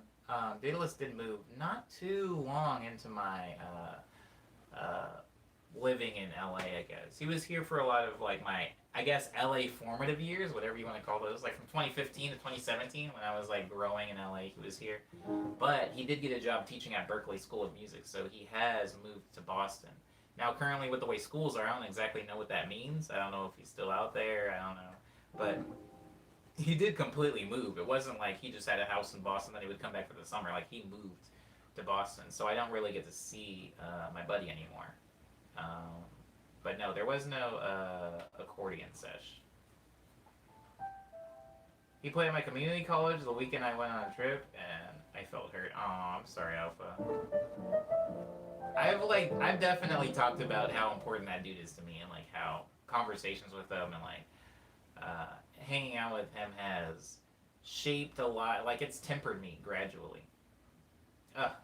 if you can, I know it sounds easier said than done, guys. I know not everybody here is musicians. Some people are. People like Umbe are like more in the beginning, maybe of their path. People like Theo are maybe more, advanced, more further on.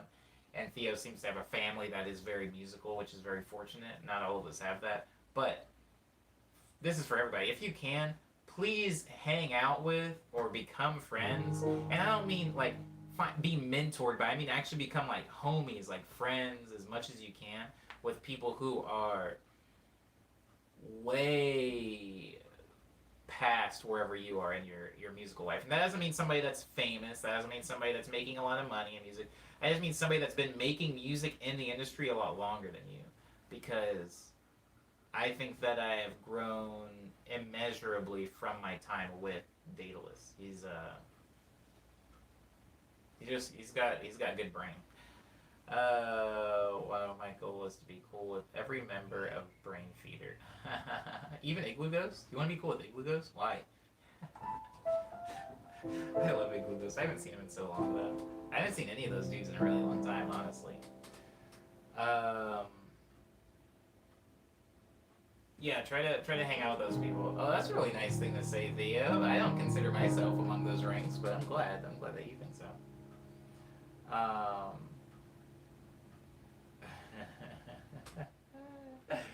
I was like, I talked to him before he joined Brain Feeder. Yeah. Yeah, word. Um, yeah, that's a homie. That's a friend. That's a friend indeed. Yeah, the Brain Feeder dudes are pretty cool. Um, Nothing bad to say about them. I hung out with his girlfriend during South by Southwest last year, not knowing who she was. Sounds like something that would happen. I think, but yeah, I think hanging out with somebody that's further along in their career than you is very, very important. I think I've learned a lot. Not necessarily on how to make music, nothing musical, by the way. Just like personality things, like tempering yourself. When I say tempering, I mean in terms of like how a blacksmith like tempers a weapon, like just kind of like hammering out all the edges. I think that I was already pretty like I already understood a lot, and I kind of understood what I needed to do and how I felt about things before talking to Daedalus. But Daedalus didn't even necessarily impart any advice on me. I was just seeing the way they handled their own life, and I was like, oh, okay. Like, I think I'm figuring something out. Maybe I should have moved to Cali to meet more producers. Maybe one day. There's definitely a lot here, but I mean, there's a lot of producers everywhere. And right now, I mean, this entire year is a bump, so it's not like you're missing anything right now, huh? I haven't hung out with a producer in I don't know a year. Living in Austin has been kind of important in terms of getting to know artists, big and small, for sure. There's a lot of music that comes through Austin and also resides in Austin. I, however, will not be returning to Austin probably for a good period of time. I feel like South by Southwest is kind of dead, and I don't mean that in like punk is dead or crunk is dead. I don't mean it in like some argumentative.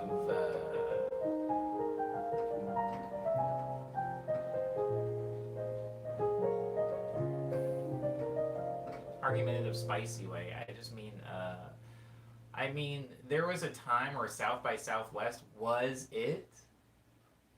Like, it was like, even for me in my career, I was like, if I could just play South by Southwest, I remember being like this close, right? I remember in 2015, I was like growing a lot as an artist, both in popularity and in skill. And I remember I didn't get booked for South by Southwest, and I was just like, dang.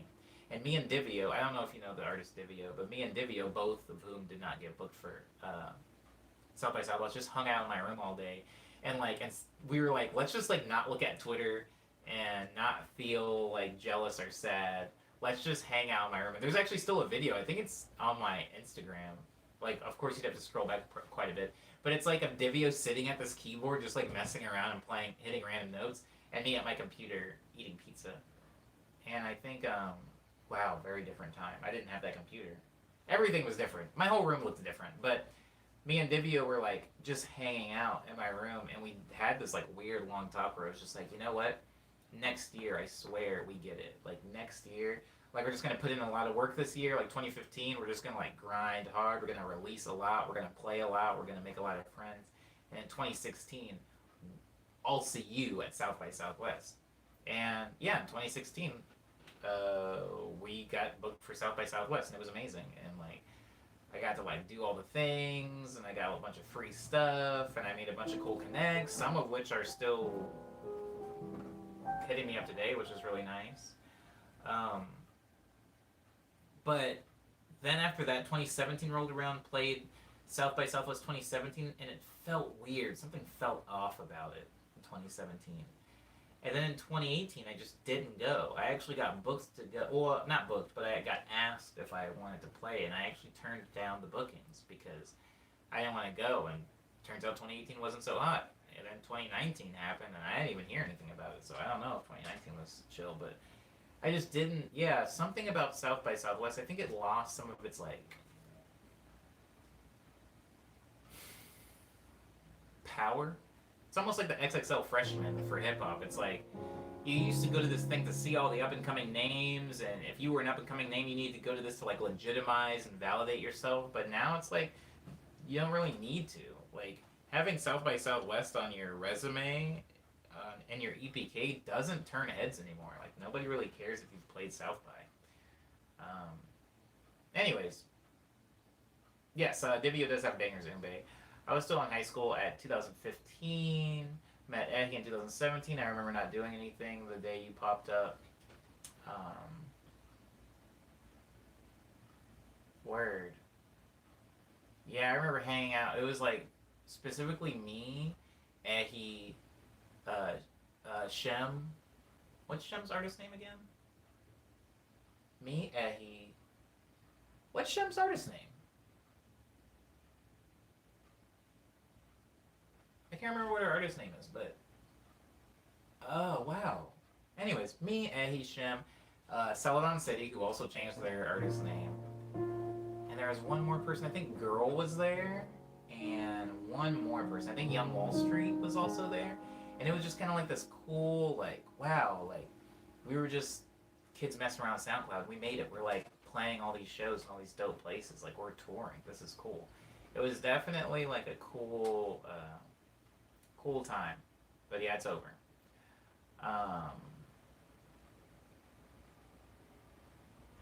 It's all over.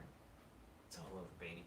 And so yeah, I don't know about South by Southwest. South by Southwest, I think a lot of people, a lot of like true artists have kind of given up on it. They're like, this is a waste of time and money, because like hardly anybody makes money at South by Southwest. The first time I went to South by Southwest, I lost money, and the second time I went, I broke even. And I was just like, I think I could like be doing cooler stuff with my time and efforts. So, anywho, sorry about that sad recounting of why I don't go to South by Southwest anymore. It is a lot of fun. I will say that Alpha is right. For anybody that doesn't know, South by Southwest is a music conference that happens in Austin, Texas every year, and it is a lot of fun. It just professionally is like not a cool thing to do. It's bad for you probably professionally, but it's very good for you as far as like just wanting to enjoy your time. Especially if you're a smaller artist. If you're like just getting started, being able to like play a South by show is like everything. Yeah. It is super warm, Liana. You are correct. It is very, very warm.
weekday.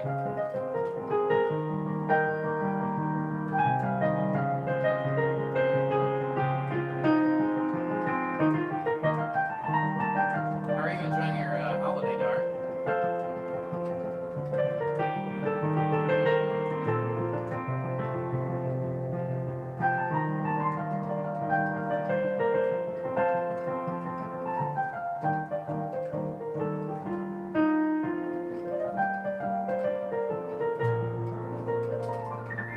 That one's for you, Liana. I'm gonna get donuts soon, and this will be my last day eating unhealthy for a moment, I swear. Word up. I mean, you heard it here first, everybody.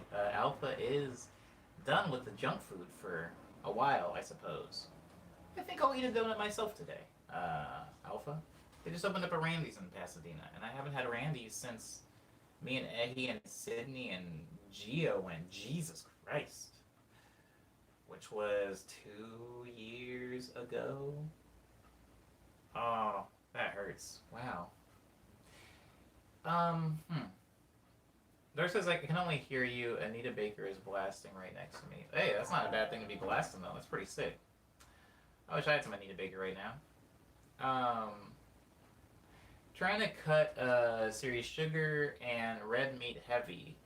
I don't eat that much red meat really. It's mostly chicken for me. He's black. And as far as sugar,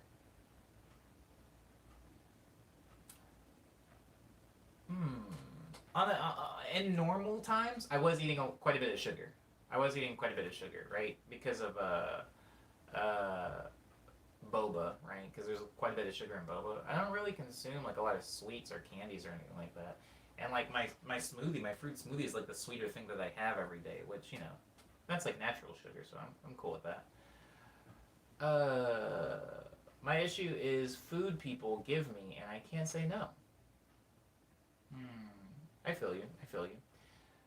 That's where I'm going vegan and thinking about cutting from artificial sugars too. Word, word, word.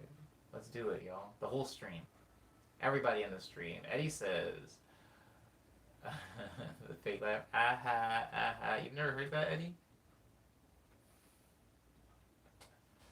Aha, aha, aha.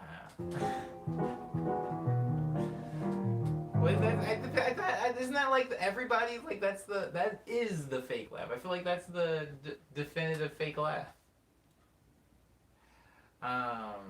Eating all this rice as alpha, trying to cook your own food, serious job though.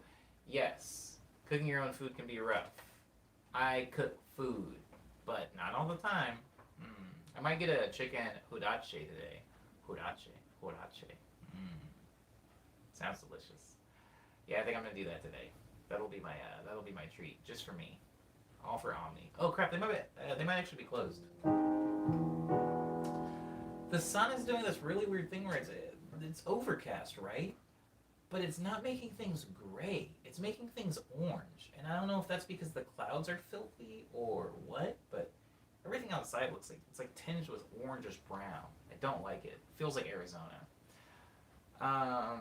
Alpha says they'll still eat tacos though. Word up. I don't count tacos as fast food.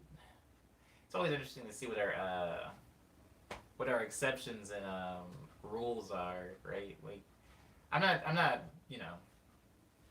pointing out Alpha as like tacos being fast food, but even I do that sometimes where it's like I don't drink soda, but I still drink ginger. Well, I haven't had ginger beer in over a year now, but usually I would drink ginger beer, and I don't really know where that lies, right? Is root beer soda? I feel like it is. But I would always tell people, yeah, I don't drink soda, but I would like drink like a ginger beer every few days, and is that not soda? Unless you count Wingstop as fast food, it's been 3 months since I've had fast food, I think. I love Alpha. I consider Wingstop fast food, but I can see why people wouldn't. Absolutely. There's chairs in there, right? If there's chairs inside, it can't be fast food. No, but I hear what you're saying.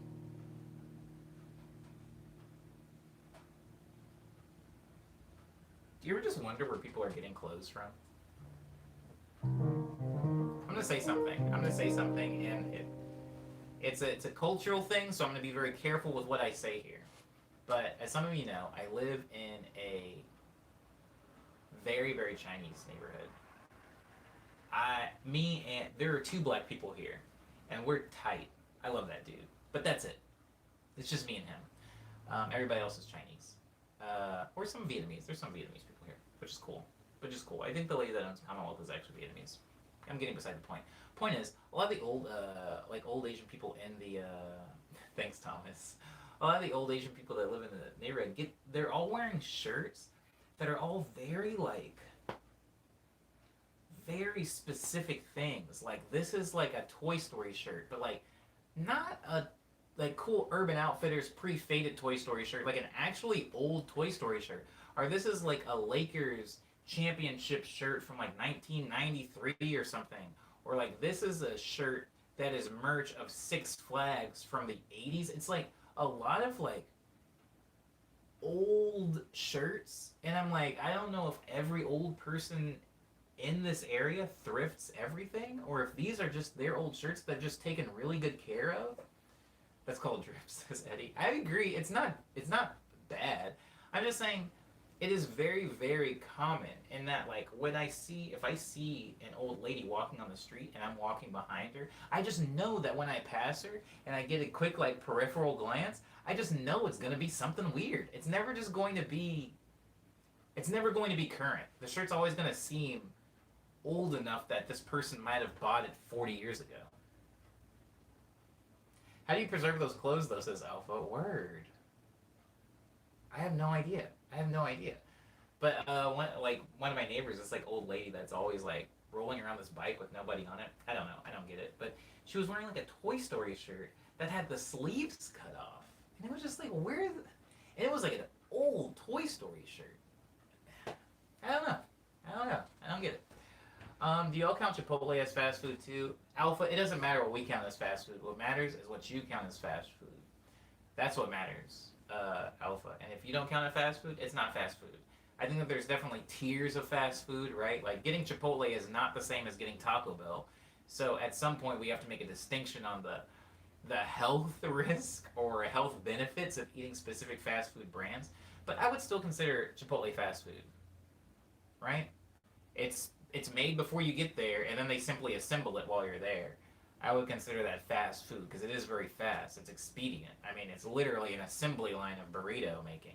So I would consider that fast food, but I am not saying that you eating Chipotle is the same as somebody eating Del Taco or Taco Bell, right? It's very different. So I can see the line that you're drawing, and I support it. People love that stuff and keep it forever, says Leanna, talking about the shirts. I have a Disneyland shirt from the 90s that was a hand-me-down from my brother. I guess I just get rid of stuff too easily. I do have one really... Oh, wait. I have one old shirt. Hold on. I do have one old shirt that I can't... If I put it on... This is a very old shirt. I wish I could show you guys the picture of me wearing it. Because I'm like 7 in it. I have kept this shirt. And I don't know what it means. I think they're like Cholo aliens.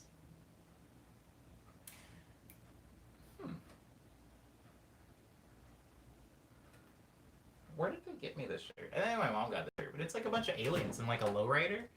And it says Lost in Space, and there's like, reading a map, and they have like goatee, like one has like a golden goatee. I'm not exactly sure what the point of the shirt is, but I tried it on. I wore it in 2014, and it makes me look like Dwayne "The Rock" Johnson because it's just so tight. It makes my biceps look really big. It's pretty cool, but I can't wear it.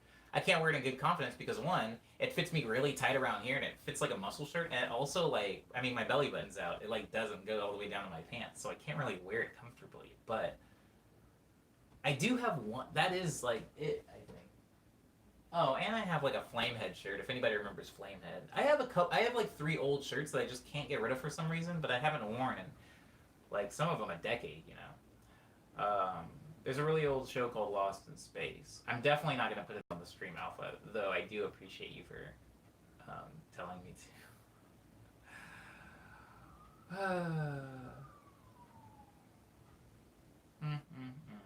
But yeah, I don't really have it. Yeah, I don't. I don't really have that many old hand-me-down things. Something happens to me every few months, Liana, where I like have a minor panic attack and I just start throwing things away. I think I'm just so afraid of becoming a hoarder that I'll like look at something and I'm like, it's been years since I touched that, and I'll get a Glad bag and I throw it in, and kind of like when people are like cutting their hair and they go like scissor happy, I'll like throw one thing in the bag and I'm like, I haven't touched this in 2 weeks. You get thrown away, and I'll go through my closet and I'm like, you get thrown away. You get thrown away. I haven't worn you in 5 months. You get thrown away, and I just start throwing things out. And it's like the clothes I'll take to a Goodwill, and everything else I just toss. I know some of the things that maybe I could sell, but I just toss everything. Um, and yeah, the accordion was one of those things that got tossed. You guys show some skin if you want super chats. It's the way the world works, bro, says Umbe. Yeah, that's true. I guess I'll just not get super chats.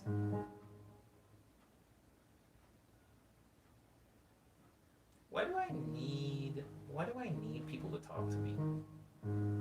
I need to like, maybe I need therapy or something.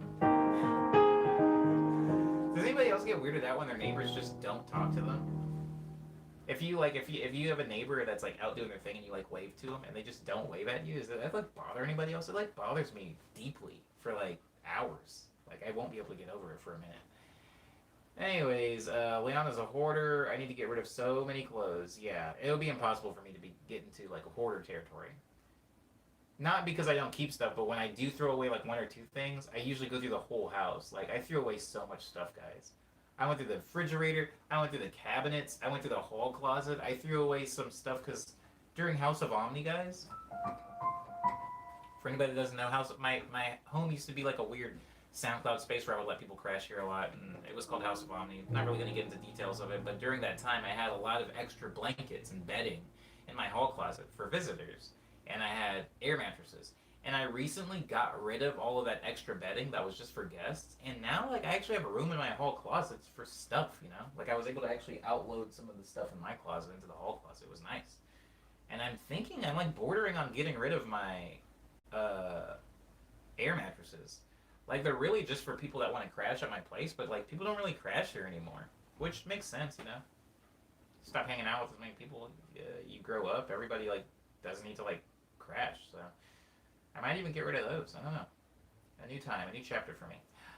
I'm used to not talking to people, so when I do try to be courteous and it's not returned, I do take it some kind of way. I guess same, Umbe, right? Because it takes a little bit of effort, right? To go out there. Do you see how often I talk in the chat, guys? You know how bad it is for me. My friend, my cube used to do that. Did I read that right? I might have read that wrong.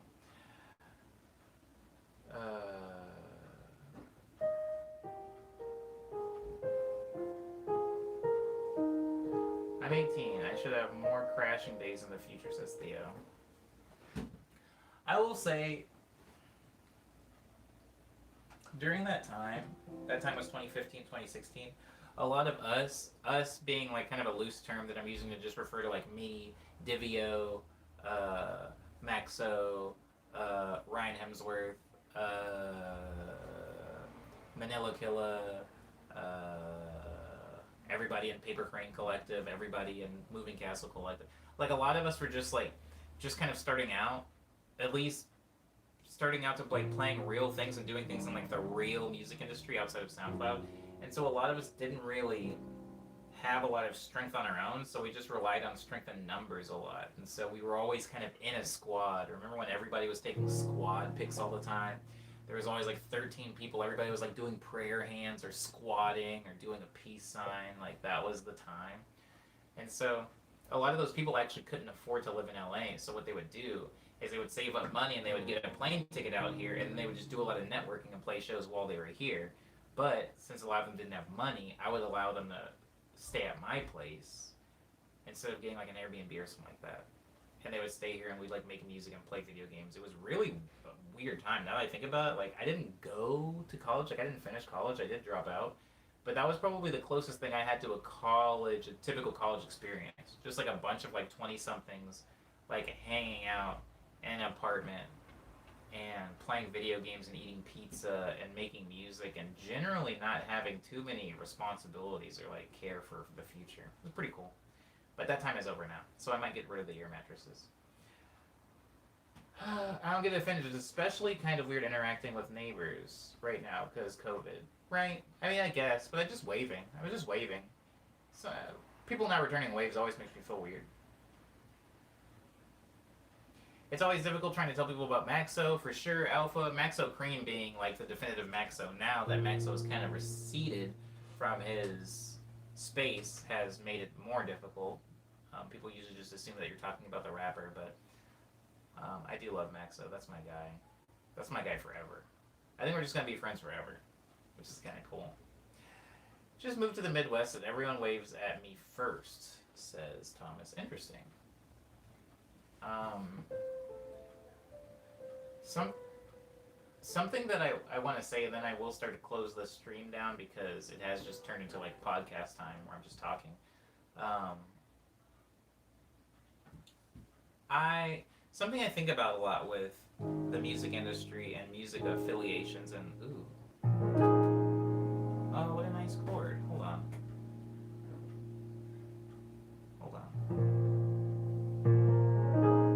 That's nice.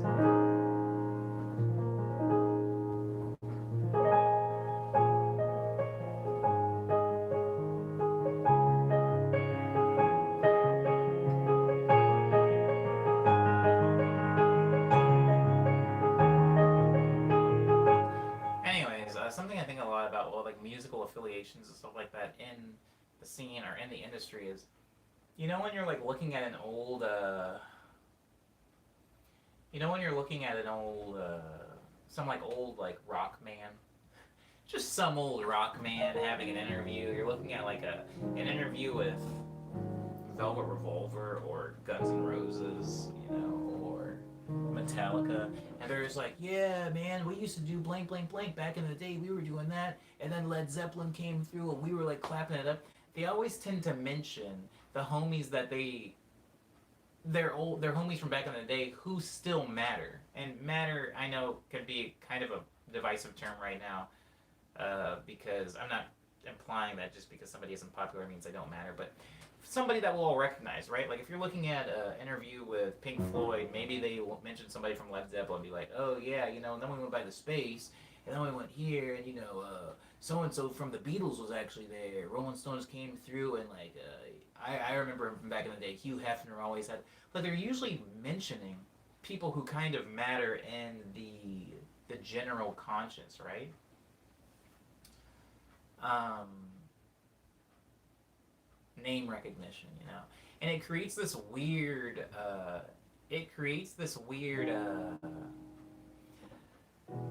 fake reality, or maybe real for somebody. I don't know. I'm just assuming that's fake, but it creates a reality in which all of these old like rockers and all these old producers and all these old rappers and all these old R&B singers were just kind of like clapping each other up and palling around, just them, like Rat Packing. It was like they were the Rat Pack, they were the Frank Sinatra, they were the Sammy Davis Jr. They were these guys that were like hanging out all the time. It was like the Avengers. There was no nobodies hanging around. But something that is weird is I know that back then the music industry was significantly smaller, right? You couldn't really be touring without being at least somewhat significant, having a fan base that would support that tour because the internet wasn't a thing. You couldn't really go places a lot for the first time and have fans there without your music playing on the radio. It just didn't happen very often, if ever. Um, so I thought that that's just what was happening back then. Again, something to keep taking into consideration, guys, is the music industry was so much smaller back then. So knowing a lot of the significant musicians was very, very doable, very, very possible. Just happening to know somebody's manager or whatever was very, very possible, right? Smaller music industry. Now the music industry is so massive because of the internet, because of SoundCloud. It's so massive that when I say so and so and he's it's and who's what's and what's her name, people don't necessarily always know what I'm talking about. People on the stream, you guys know who Divio is, you guys know who Maxo is, maybe you guys know who Ryan Hemsworth is, you guys know who Green Parrot is, but for the most part, a lot of people don't know who those people are because we all went like a million different directions. Some of them are writing music for movies. Some of them are making music for K-pop acts. Some of them are making music for video games. Some of them are still solo acts that are like touring. Some of them quit music altogether and now they work in tech or now they're a graphic designer. And so it's like everybody spread out so much that it's like I don't really know who to refer to now. In SoundCloud, I know who I was cool with. I know like the Activia Bins people. I know the Nonstop Pop people. I know the Jack people. I know the Moving Castle people because those are all like that was my world. But SoundCloud's so big that I'm like, there has to be so many other worlds like that where in this certain space everybody knows all these producers. But it's weird, right? It's weird. I think about that all the time. I think about it all the time. The music industry is just so big now that whenever I refer to people or refer to memories or shows that I've played, I have to take for granted anybody knows anyone that I'm talking about. Because even if those artists are still very big and very active, it's just, it's so saturated now that they could have never heard of it. They could have never heard of any of the people that I'm mentioning.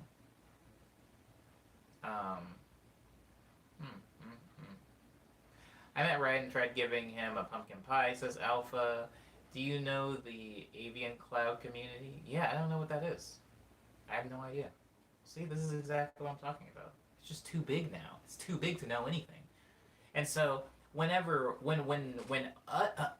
types are being interviewed one day, and they start mentioning things, are they going to edit themselves to only mention? Because like if I'm talking to you guys, I could definitely edit my speech and my anecdotes to only feature and mention artists who I think that you guys would all know. I could do that. Clout points, as Leanna said before. But I don't. I usually just mention everybody, and sometimes you guys know who I'm talking about because you'll go like, oh, wow, Thundercat, that's a name I recognize. But sometimes you guys won't know who I'm talking about, right? And I can tell when you do and when you don't. But is that what the old rockers were doing too? Were they just only mentioning people that we all know? Is there somebody that now has like 7 kids and 5 grandkids who is like, yeah, I used to play in a band and we would tour all the time with Metallica and we were just as big as them. But I don't know, our band broke up and so now Metallica is legendary and this is my 2-story house in the suburbs of, I don't know, Twin Falls, Idaho. Which is an actual place, by the way. That's a real place. They're more my generation, though, says Theo. Interesting, the avian cloud community. That's another thing to think about, right? There's always new communities cropping up every now and then. Like, I'm not old enough to know, like, I know the Brain Feeder people as a fan, and I've met them now as a producer, but I wasn't a part of that, right? I wasn't making music in the same circles as Flying Lotus and Daedalus and Gaslamp Killer and all those people. I wasn't with them. I was definitely after them. By the time I moved to LA and started messing around with my SoundCloud scene, they had already paved the way and done a lot of stuff. So it's weird, right? And there's some people from that group, from the Brain Feeder group that just aren't as big as others. It's weird. Anywho, that was the last point that I was going to be making in the stream. I do have several releases out, guys. Nice Dream is out, Love Dream is out, Speed Dream is out, Lush Dream is out, Daydream is out, Ego Death is out, Quick Breath is out, Tall Tales is out, Signals is out, and House of Omnia is out. And you can hear all of those EPs, albums, mixtapes, whatever you want to call them, on Bandcamp, SoundCloud, Spotify, iTunes, Apple Music, Google Play, Amazon MP3, Tidal, Group, Deezer, Pandora, Napster, and YouTube. Since you're on YouTube right now, I would recommend looking up the video for Easy Go, which was the last episode of Quarantunes until I inevitably bring them back. I mentioned chiptune music in the Monty Booker Discord. They didn't seem to think much of it, says Alpha. Why are you telling this to me, Alpha? Hold on, I'm going to dig into that a little bit. Thank you also, Theo, for being so participatory in the conversation. A participant? Slime Girls is good for chiptune, says Thomas. Slime Girls is pretty good. Also some friends of mine, right? Pedro? Actually, me and Pedro live like 5 minutes from each other.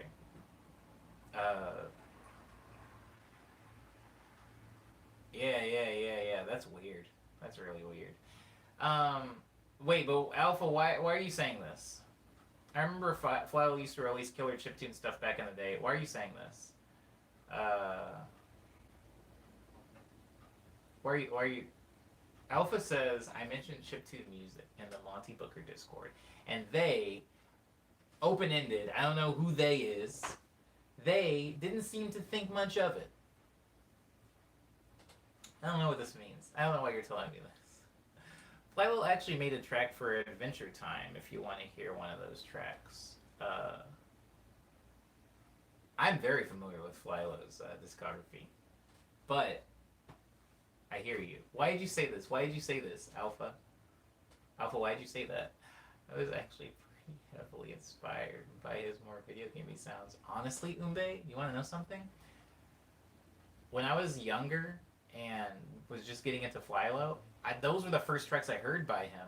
And when I heard some of his like more wonkier like wall pushing music, I didn't actually like it. I thought all of his stuff was gonna be very video gamey and chill, and it wasn't, and it like bothered me actually at first. I had to kind of grow to be able to listen to some of his other stuff, but I hear you. I was also inspired by that stuff too. It's like chiptune was a thing, a big thing, says Alpha, but now people don't really talk about it as much. It really made me love chiptune music.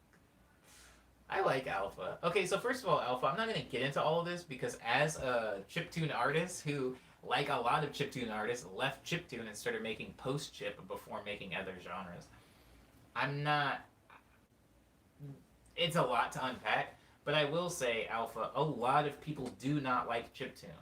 A lot of people who have even made chiptune, like Slime Girls or like Animataguchi, have had very specific, pretty harsh words about the chiptune sound, the genre, and the scene that's built around it. So I'm not going to have comments on that. All I'm going to say is I did make chiptune at one point. For reasons, I decided to stop making chiptune. There are elements of it that still exist in my song, but you mentioning chiptune in a Discord with Monty Booker and Chuck Sutton and all those people, yeah, they're not gonna like it. Nobody in there is going to like chiptune.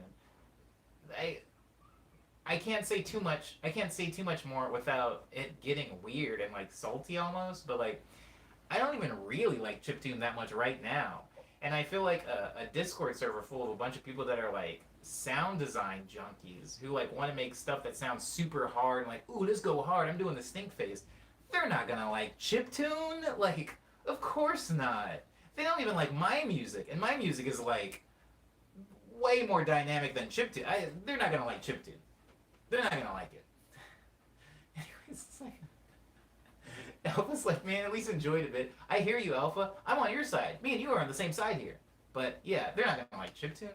Do you think the chiptune people ever work with 8-bit sound hardware the way lo-fi people bounce everything to tape before the final cut? Thomas. Ah, what an amazing, amazing take. I like Thomas. Here's the thing, Thomas. Quick answer to your question is yes, they do. A lot of true chiptune versus fake bit, because there's a little bit of elitism and exclusionary and gatekeeping in every genre, right? So there's a lot of chiptune artists who do use Game Boys to make stuff. There's like a thing called LSDJ. There's a lot of trackers that use the sound card from the Game Boy. So a lot of people will make true chiptune, quote unquote true chiptune, by doing that. Umbe brings up Chipsel, who is a very good example. Another one would be Shirabon, who is a very good example. Another one would be Blind, is a good example of that. Also, I can't remember my homie's name. I can't remember what his name is. Boa Constrictor is another good example. People who are making music by using the actual sound cards from a Game Boy or from a Super Nintendo or from a Sega Genesis. They're using the sound card to make the music. However, there are a lot of people that have made fake bit. I was also one of these people. I transitioned from a tracker to making fake bit, which is just making music with like square waves because it sounds very similar. But again, there are some people that would find this egregious and like insulting in the same way that in the lo-fi community, if I were to simply play, a jazzy thing and then export it and then put a filter on it to grade the quality and then release it as a lo-fi track, there's definitely some lo-fi hip-hop artists who would be like, that's not real lo-fi. And then there would be some other people that are like, hey man, it sounds good, I like it, whatever. So yes, you're absolutely right, Thomas. There are a lot of people who have and continue to make the purest form of the genre of chiptune as they can. Um, but at the end of the day, if somebody makes it in a tracker and somebody makes it in FL Studio, very few people can hear a difference. Toriana is a Japanese girl who I think does that. Yes, Toriana also played that chiptune fest in Japan. Is a good example of this as well. Yeah, also uses a Game Boy sound card to make music. Where can I get a Game Boy beat making cartridge? Says Alpha. You can get them from a lot of places online. Honestly, if you just type that exact question into Google, it'll pull you up with a lot of things. A lot of people actually self make them and have like online stores set up to where you can buy them, where you can even buy a Game Boy that's already outfitted to do this. So yeah, and it's not that expensive actually. At least it wasn't in 2014, 13 when I was doing it. My sister used to make beats on her old PSP, says Alpha. That's very dope. But yeah, Avian Cloud is a lo-fi hip-hop alternative community. That's pretty cool, Theo. I'm always happy to see new communities coming up. Like, I know that sounds like really cheesy and stereotypical, cliche, but like, honestly, don't ever like let the scene get stale. I know a lot of like old heads don't like new people coming in because they're doing things a bad way or a weird way or not an authentic way or it sounds bad or it looks bad or it seems bad or it feels bad. But the more the merrier. Bring in the new people. But that is really cool. I'm glad to hear that, Theo. Maybe if you're in a future stream or if you come on a Friday stream, give me some links or something like that. Because on the Friday stream, I'm actually on my computer, so I can like open the stuff up. But yeah, I'd be willing to check out the Avian Cloud people. Why the heck not? Alpha says, Ehi, friend of mine. Masego, no comment. And Lone Moon, friend of mine. All have songs on Avian Cloud YouTube. Interesting. These are all black people. These people are all black. That is very cool. That is very cool. Interesting. I don't really know what the avian. Whoa. I mean, it still let me open it back up. All right. Maybe that's a. Maybe that's a.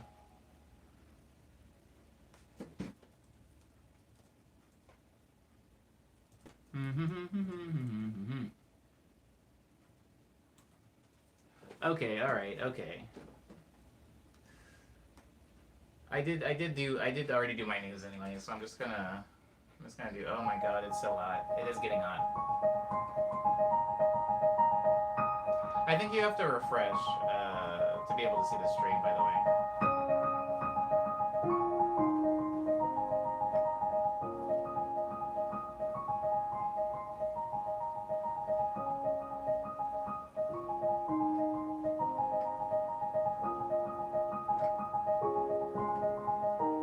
Thank you for the reminder, Liana. I will hyperhydrate today.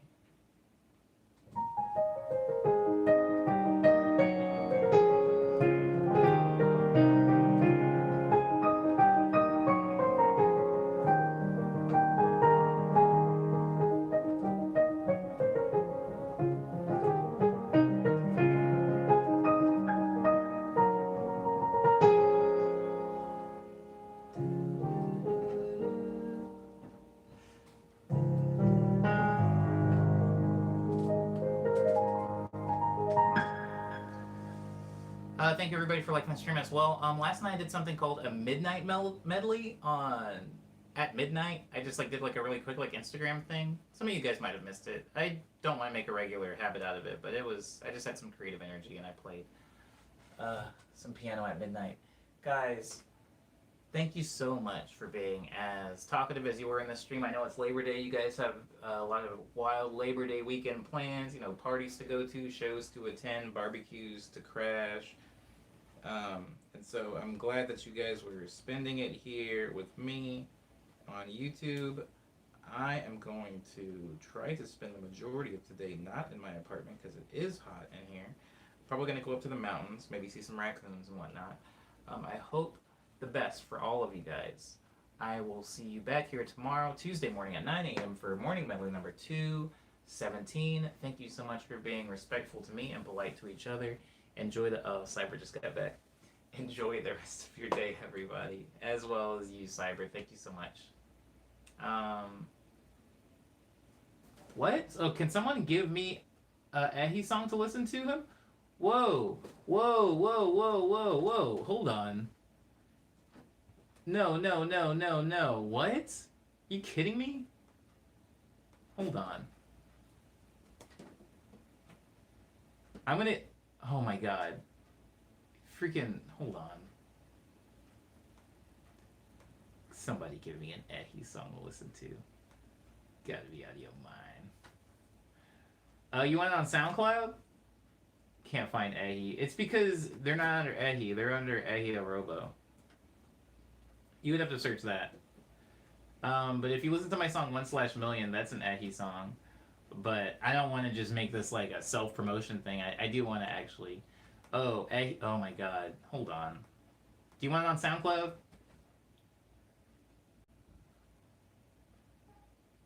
Whoa, Crush R just came out of nowhere with like some syrup, some honey for the Rex. Hold on, I gotta. Yo, I hate SoundCloud. I hate it so freaking much. I hate it. It's so stupid and bad. Sorry, guys. Sorry, guys. Hold on, hon. I was almost out of here too. I was almost out of here.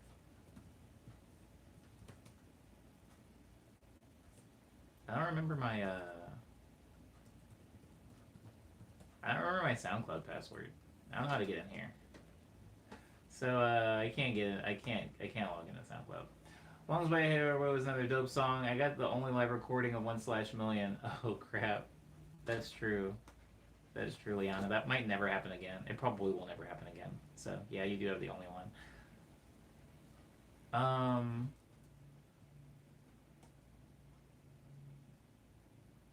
Oh my god. I'm gonna give you Bandcamp. I'm gonna give you Bandcamp links, okay? Because I can't get into my thing. All I needed was a book of facts. Oh my god, there's so many. Whenever it took you, I wonder what will bring you back. Oh man, there's so many good ones. Hold on. So I'm going to post. I'm so sorry, guys. I'm so sorry. You're asking me about my friend now, Theo. Okay. So Eki also has a side project called Star of Gamble. That's also very good. And that's a very good song from it. Also, oh my god. How much are we talking here?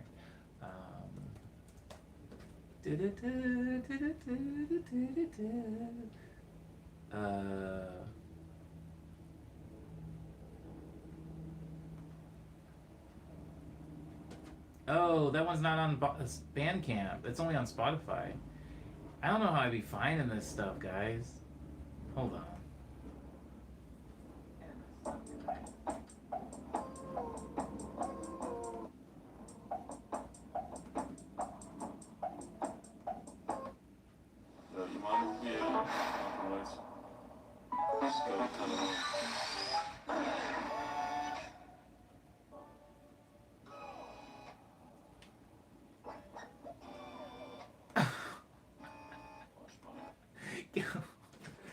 Oh, I like my friend. This is hard.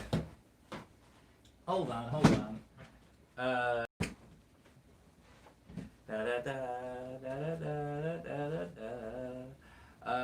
Oh, this is just turning into an Eddie appreciation stream, then I guess, at the very end. Listen to... Hold on. Also, listen to... Hold on. It's a Spotify link, because it's not on Bandcamp. At least I couldn't find it on Bandcamp. Also listen to that.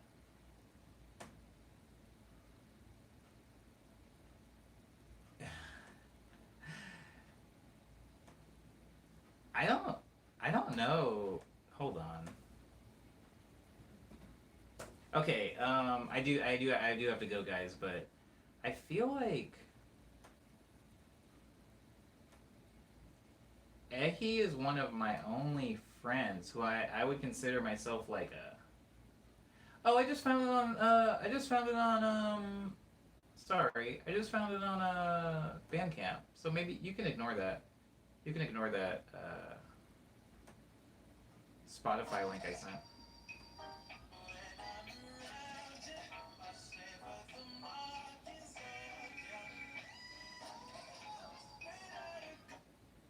Hold on. I produce. I'll never tell. I'll never tell which songs. I'll never say which Ehi songs I produced. I would rather people just figure them out on their own.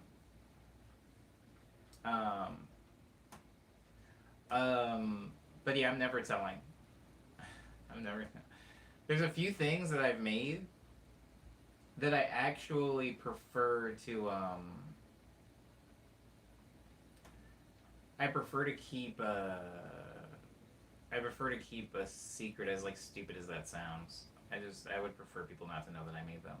Not because I'm ashamed of them or anything.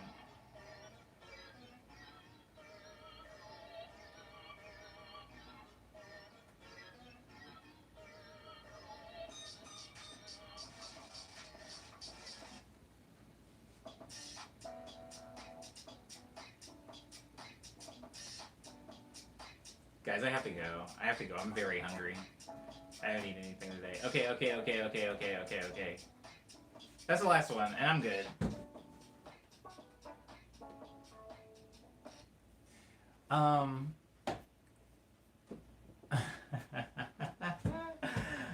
I didn't send any tracks that I produced, by the way. I will say that during the time that me and Ehi and Bowen were in the studio, we did actually make a lot of things, but Ehi has all of the things that we made. Bowen can't release the songs that all three of us made, and I can't release the songs that all three of us made.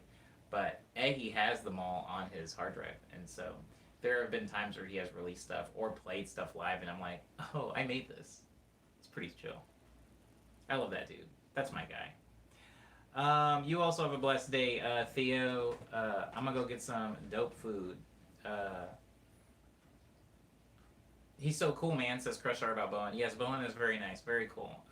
Very old friend. I don't know, 6 years now? We're very old friends.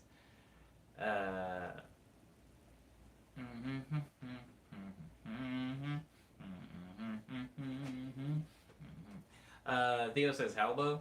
Theo, I'm not gonna go into like an explanation of this because I do need to leave, but I will say pretty much every SoundCloud artist that came up in 2015, 16 has like a bunch of side projects, and so they'll just like release music because we all want to release music constantly, but we all don't want to like drown our discography. So a lot of people will come up with like weird side things, kind of how Ehi has Sarv Gamble, how I had Redacted and Redacted. I have like several different projects that I still release music under. That like I'm still just like uploading to SoundCloud regularly, but because they're not under Omniboy, people usually can't find them, and the people that have found them just don't know that they're me because they're usually different genres. Anywho, thank you so much, guys, for making this a good stream. Again, I'll see you guys tomorrow at 9. Go listen to Ehi. Go listen to Mia Gladstone. Go listen to Bokeh. Go listen to all my friends. I love these people to death. Philo has 2 other personas outside of Captain Murphy. Yeah, Alpha. I wish I knew the names. Yeah, it's kind of like a thing we all have. I don't have any friends that don't have anonymous side projects. Good morning, says Kit James. Kit, we are out of here. But thank you so much for coming. Just, I hope to see you in a future stream. And Kit, I honestly hope that you have a good Labor Day. I really do. I really do. For example, I'll leave you guys on this. All of the stuff that I produced for that Idol group, I produced under another moniker. There's technically no like Idol songs. There's no like Japanese songs that are produced by Omniboy. They're all